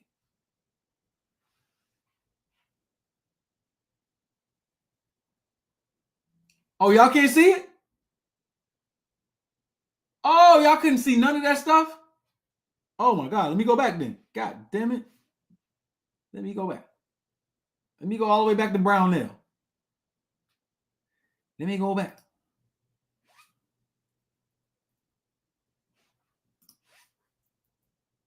Let me go all the way back to Brownell.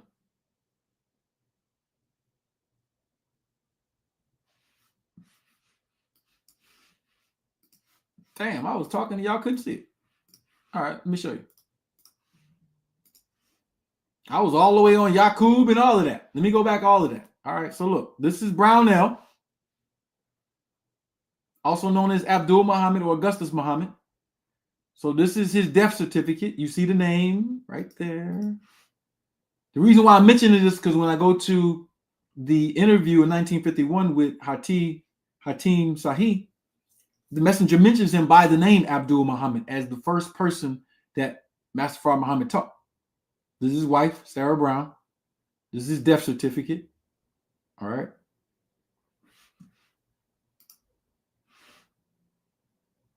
(1938) is when he died. This is his draft card. Thomas Brown. He was Brown L of Moorish Science Temple number 8 in Pine Bluff, Arkansas. But he was born in South Carolina.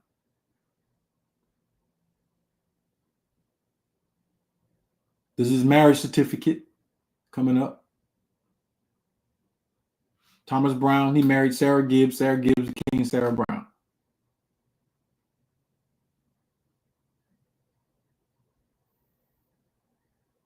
And this is Society for the Development of Their Own.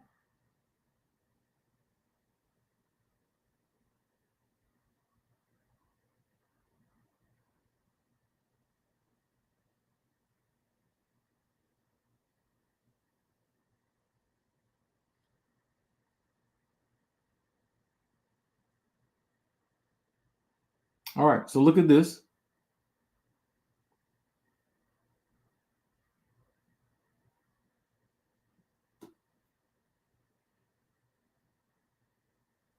That's Elijah right there.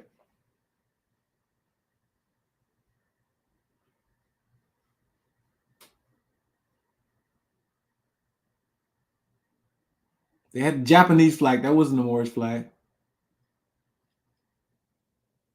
This is going back. You see Ugan Ali.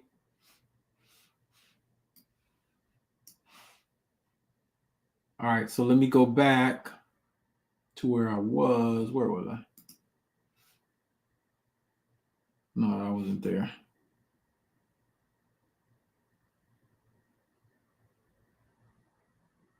Oh, I was showing the faces.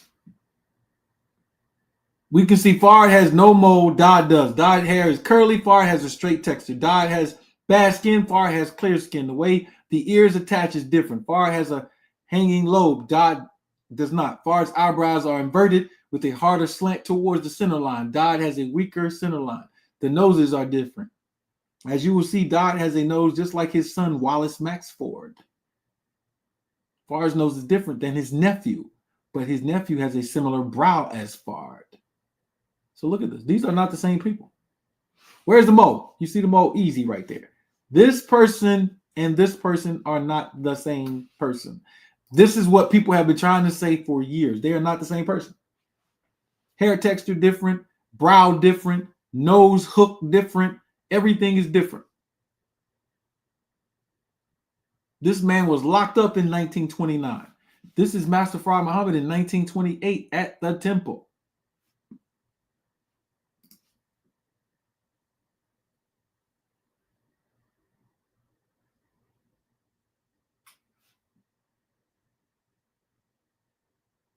This is him from the original photo, not that painting that they have up.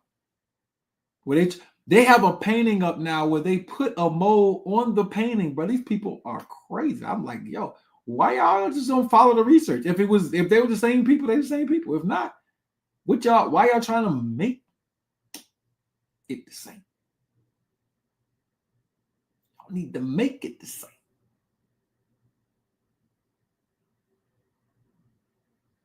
So they're not the same person. And I'm not just going to use the photos. I use the signatures and a whole bunch of other stuff. This book is full of data and facts. They're not the same person.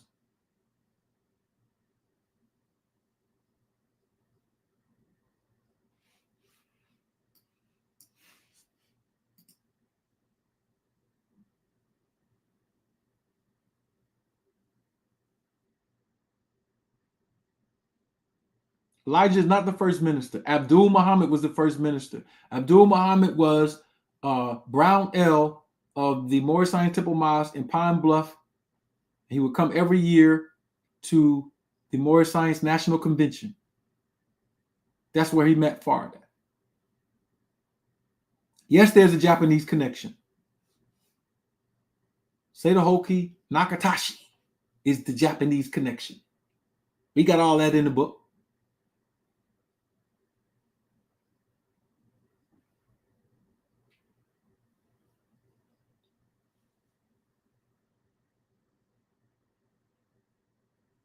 Like, what I'm trying to say is there were two people. They came to America. I haven't even gotten to the fact that how they came to America with the proof and who became Wally Dodd in Los Angeles, who was Fred Dodd, who was married to Hazel Barton, how she found out his name wasn't Wally Dodd in another city. He was using the alias Fred Dodd, and his other wife was Pearl Allen. Like, all of this is documented. I'm going to walk this chain down. I just wanted to warm y'all up tonight.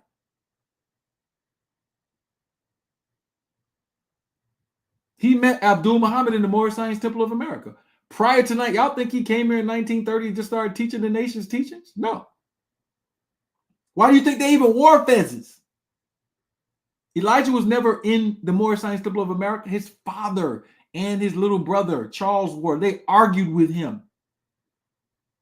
But Elijah lied. Elijah tried to say Kalat was the one that went insane. It was not. It was his little brother in the Moorish Science Temple who was trying to argue and say, you not no prophet.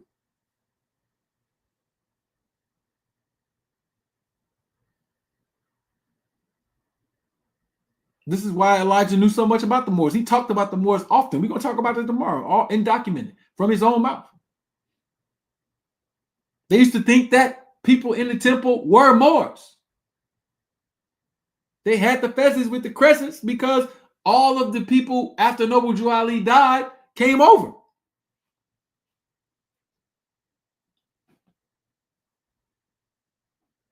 But Master Fard Muhammad was already here.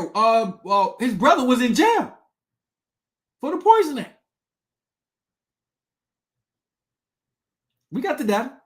We got all the data. I promise you. I'm just warming you up. I just wanted you to know tomorrow is not Savior's Day. That's Edward Donaldson's birthday.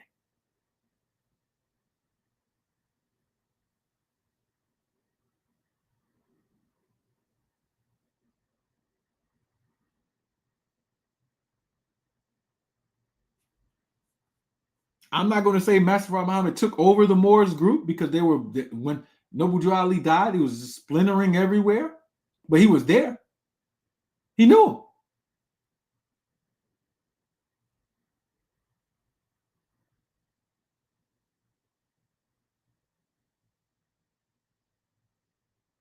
So that needs to be understood.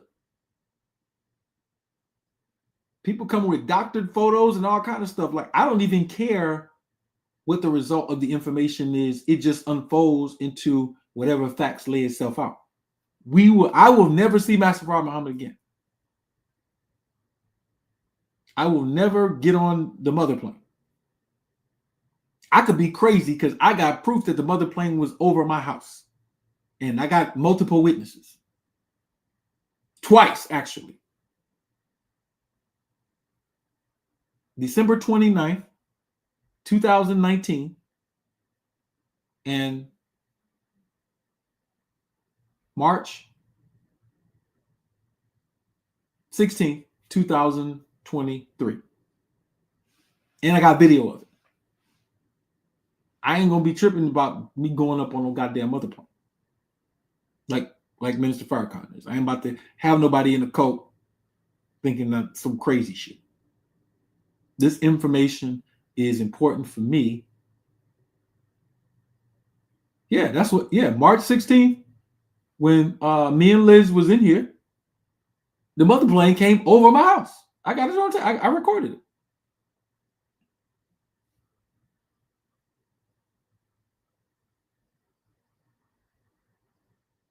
So, or what we are calling mother planes, the big, large craft. Now, I don't know. Shoot. The first person to talk about those is Master Fard Muhammad. Then in 1942, they showed up in Los Angeles. So I can't claim to know nothing about nothing what's on there. I ain't sitting here and going to have you weirded out talking about I know what's up there.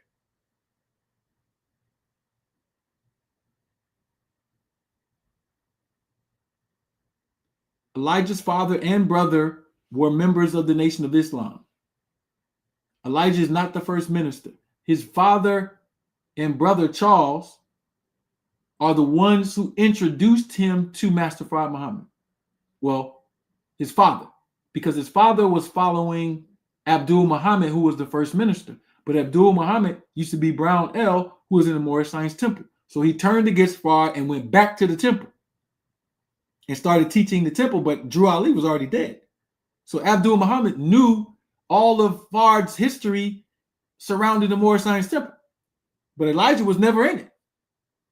His father brought him Abdul Muhammad, and Abdul Muhammad was teaching about Master Fard Muhammad. Then he turned against him. And he says in the interview to Hatim Sahih, if you read in the book, I'm going to read off tomorrow, that was the reason why Abdul Muhammad and Master Fard Muhammad had a falling out. It was over the fact that Abdul Muhammad knew that Master Fard Muhammad was around the Moorish Science temple, and he wanted to go back to teaching Noble Drew Ali's teachings. He was calling Master Fard Muhammad a fake. But wait a minute. How is that possible if all of the people who are commenting are saying that Master Fard Muhammad is Walid Ford, and Walid Ford was in St. Quentin?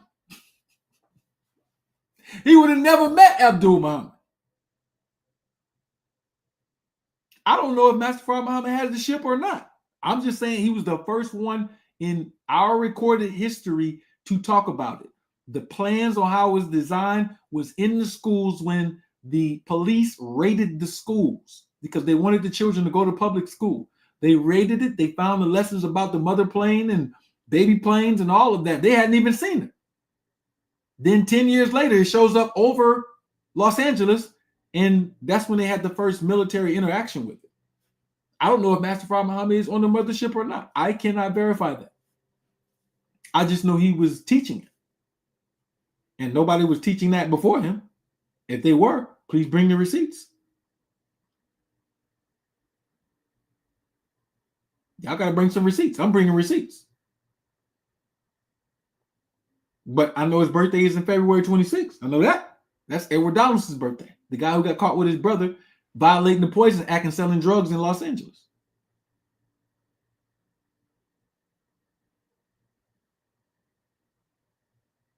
A mother plane is a mother ship. It is a large spacecraft. The first interaction, I have it in the book. I'll show you. 1942. Matter of fact, I'll show you that now. I'll show you the first interaction with the mother plane by the U.S. military. Just so you have that information. So you don't say Ali was in here talking some spooky. Some spooky. I wasn't talking nothing spooky. I'm going to tell you exactly what happened.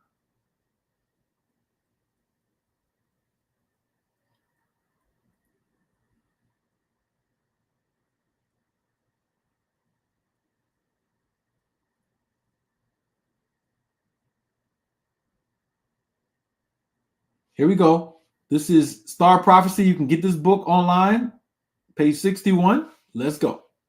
I'll put the links in the chat so y'all can get these books. Y'all need these books.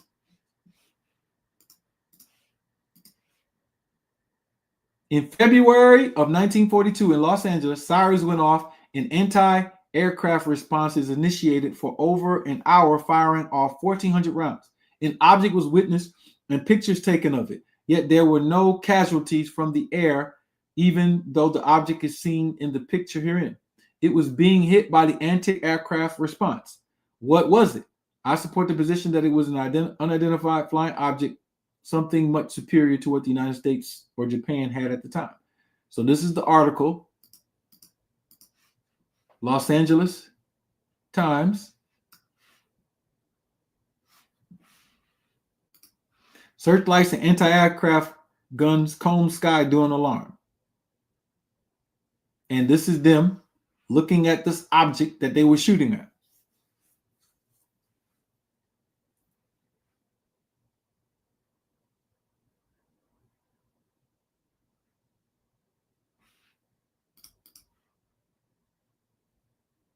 February 14th, 1942, Los Angeles Times. Thursday morning. That's the object in the sky. They got all the lights on it. It's a huge object that they were shooting at. Searching out object.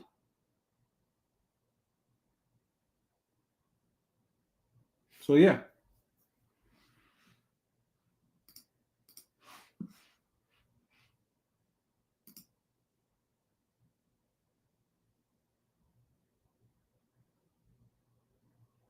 Speaking on objects in the sky, December 30th, 1983. A heavenly body, possibly as large as the giant planet Jupiter and possibly so close to Earth that it would be a part of the solar system, has been found in the direction of the constellation Orion by an orbiting telescope called the Infrared, keep infrared in your mind, Astronomical Observatory. So mysterious is the object that astronomers do not know if it is a planet, a giant comet, or a nearby protostar that never got hot enough to become a star, a distant galaxy so young that it is still in the process of forming its first stars or galaxies. And so at IRIS, all I can tell you is that we don't know what it is. This is the Jet Propulsion Laboratory, NASA, IRIS. They see a heavenly body. December 30th, 1983. Now, why am I showing you this? Why am I showing you this? I'm about to show you why I'm showing you this. because I wrote this book because I discovered what it was. I'm about to show you what it was. About to show you. They talked about Planet X and all that, but I'm about to show you what it was. I'm about to show you what it was. All these articles. Mysterious heavenly body discovered. This is 1983. They saw it coming. It's here now. You can go online to your Google telescope. And here's the announcement. On August 14, 2011, I discovered a binary star that is now between the orbits of Venus and Earth. No, I'm not joking. I used Google Sky telescopes to do so. I later used other online telescopes to complete this work. I have visited 3 planetariums to confirm the coordinates of this new binary star and have used my own home technology to sight and photograph it. So the next question probably is, if a lay astronomer can see this new binary star, why haven't professional astronomers done the same? My answer is that they most probably could not see it because it is in what is termed a brown dwarf that can only be seen using infrared telescopes. But they did see it. I'm telling you. In 1982, they started to see it. Meaning simply, it's invisible without the proper equipment. Other questions that can be raised will go into the thousands. Statements such as this defies the laws of physics can be addressed later by today's scientists. I take the position that have those answers yet. They have those answers yet. They will, yet time will solve this issue. The immediate issue is that it is there, here, and that its appearance means something so great, I don't think any of us can imagine in what direction of greatness we could possibly experience the greatness without elaboration. And I'm writing this book first based on the fact that this star is now in our solar system and to give my explanation of the hows and whys. My hows and whys may not match up with the professional astronomers, astrophysicists, or cosmologists. Yet, my fact of discovery, positioning, and reality supersedes them all. I did a press conference in 2011. Sent it to ABC, CNN, CBS. I sent it to the Final Call too. Ha ha ha ha. Ha ha ha. So here it is. This is the star. This is using Google Telescope. You can go to the Google Telescope right now. Go to these coordinates. Right here. Declination and right ascension. Right here. And you can see it. Above is a picture of our new binary star. It sits between the orbits of Earth and Venus. Its exact coordinates are 9 hours, 47 minutes, and 59 seconds of right ascension. If you're using the telescopes, 13 degrees of declination. All right. Worldwide telescope. You can go there, put it on infrared. You can see it. It's there. It is there. It's based on the Hopi prophecy. It's based on the Dogon. It's based on this letter from 1969 from Elijah Muhammad. Let me show you this letter.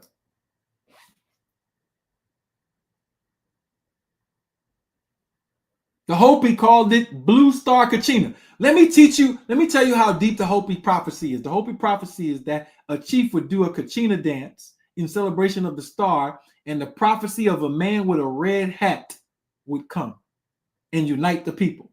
Who is the man in the red hat? Make America great again. Trump. The Hopi have Trump in their prophecy. You better go read it. Their predictions. They predicted Trump. I ain't making this up. I'm not spooky at all. This is quite interesting to me. Let me find that letter, though. The Dogon talk about it. It's in the book, Behold a Pale Fox. That's it. They got diagrams of it. But they didn't discover it. We did.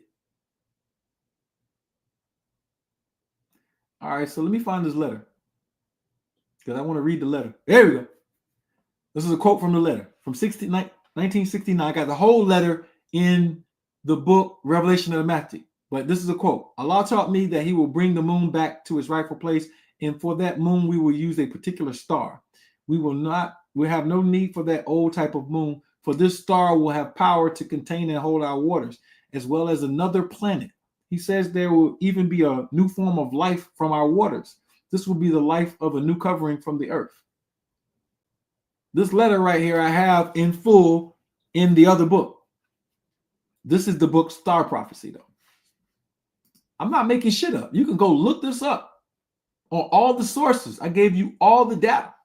I ain't got to make nothing up.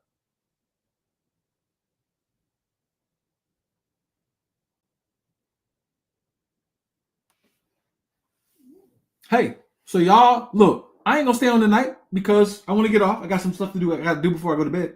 But I'll be back tomorrow at 8 o'clock. This is my warm-up. Because tomorrow I want to get all the data to show you how he got on the ship, how they got here, what names they used, where they were in California, what they were doing, when he got locked up, what's the proof that Master Fard Muhammad was still out and his brother was locked up, when they were interacting in Chicago and Detroit, how they coordinated all of that activity. Yeah. And then they left. And when they left, they never came back. And they're not coming back. Mr. Farrakhan is not going on the wheel. The wheel ain't about to save your ass. You're going to have to save your own black ass. And how you're going to do it is your purpose, your unity, STEM, science, technology, engineering, mathematics, all the other stuff that every other human civilization used to build up themselves. You're not about to be lazy and get some messianic figure floating off a cloud to come save your black ass. Tomorrow is not Savior's Day. Your birthday is Savior's Day. Save yourself. Master Fard Muhammad wasn't even born on February 26th. Edward Donaldson was. Unless you can bring some receipts. Or unless you want me to believe you with no evidence. See, this was about evidence. Whether you like it or not. This is not to be liked or disliked. I didn't come here to be liked or disliked. I don't care about that. I literally don't care about that. I prefer most people not to like me. That means you're not going to be around. See what happens when they get around? They start reporting your page. What did Bing Payal Muhammad do? Bing Payal Muhammad sat in there all night and then he went in and reported the video. I guess he thought that I was going to lose the video. I got the video, Bing Pie. I got the video. If you want the ebook, here's the link in the chat. Click on that link. You can get that ebook right there. Oh, yeah, this is warm-up. This was just a warm-up. Bruh, this information in here will blow people's mind away with receipts. No theology, no ideology, just facts, research, where things were, who was there, how they got there. I already proved he wasn't from Mecca. Ain't nobody from Mecca coming here talking about no Shabazz.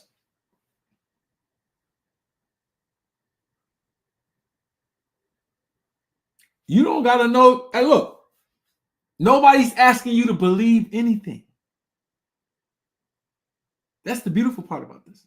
You got the autonomy to take notes on what I said, go to the Google telescopes, go to the worldwide telescopes, put it in infrared, type in that information. They have 2 boxes, write ascension and declination, and see if the motherfucking star is there or not. See, you think you that I wrote in my rhyme, I was like, yo, I need to play that song. Rich Nigga Problems.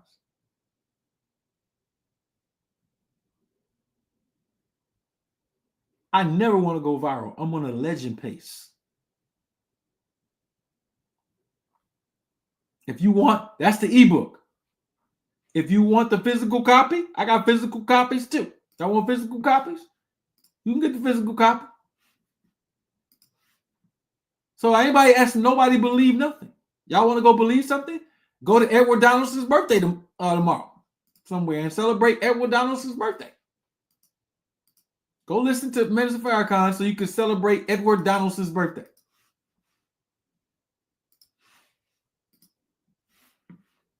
In Arna, we're about purpose. In Arna, we're about government. Y'all can have y'all religion And belief is personal. I don't even want to know what you believe. That's between you and you. You're not about to hear me talk about my beliefs. That's private. But if y'all want to go to Edward Donaldson's birthday, y'all go right ahead and celebrate Edward Donaldson's birthday tomorrow. I ain't got nothing to do with what you believe. You might be Christian, Muslim, voodoo priestess, Sarset, Palo, voodoo, Buddhist, Jainism, necromancy. I don't know what you into.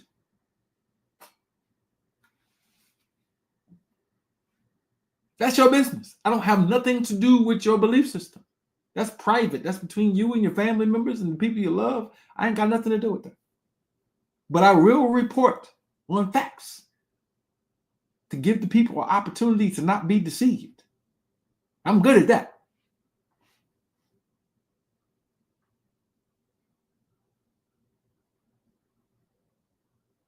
And so all I'm saying is, all we know about Master Fard Muhammad, whether you like him or not, is he had a mission. He completed what he wanted to do, and he left.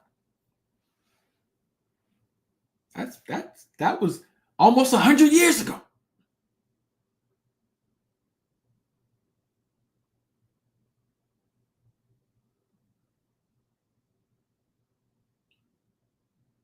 So it's a new day. Go work on your purpose. Get with people who are on their purpose, and have a good night. I'm out.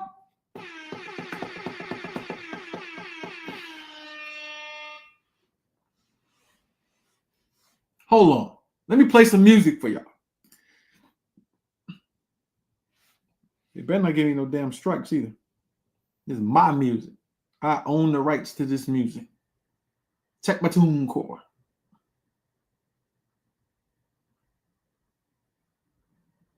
Check my tune core. I own the rights to this music.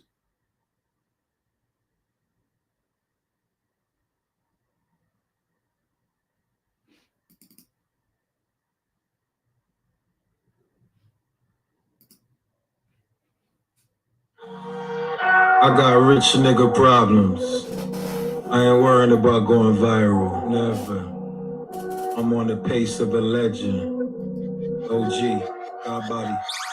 It's your affirmation. Say it every day. Rich nigga problems, my issue. I solve them every day. Niggas out here copy my style. Call me DNA. Going viral ain't my style. I'm on the legend page. I represent a whole new world. Get your suitcase. 52 cars in my deck.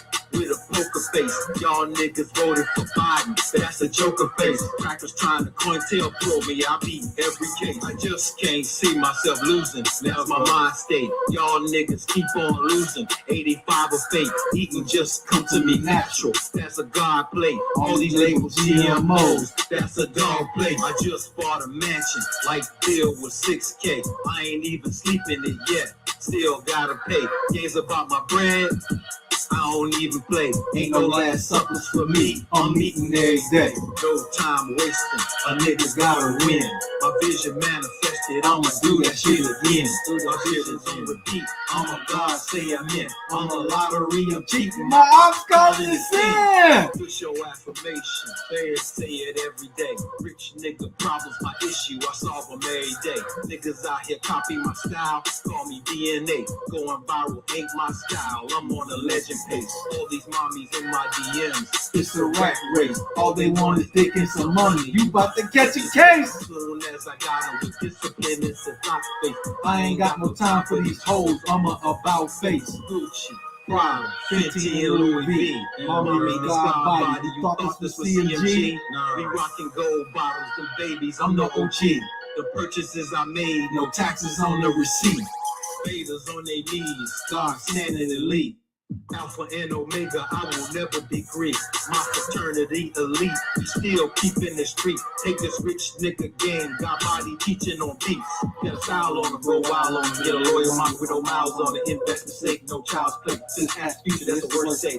Bad decisions, think karma play. That bitch will murder you every day. Lessons coming on sicko mode. In concert, you on the last day. Push your affirmation. Say it every day. Rich nigga problems my issue. I solve them every day. Niggas out here copy my style. Call me DNA. Going viral ain't my style. I'm on the legend page. You're on the legend page, nigga. OG. This God Body Records. This my son is Eric. I play with this. I'm out here running 3, 4, 5 companies. Operating the whole government. You niggas is begging for royalties. Rich nigga problem. Oh, all right, family. Look, day 1 of the fast starts tomorrow.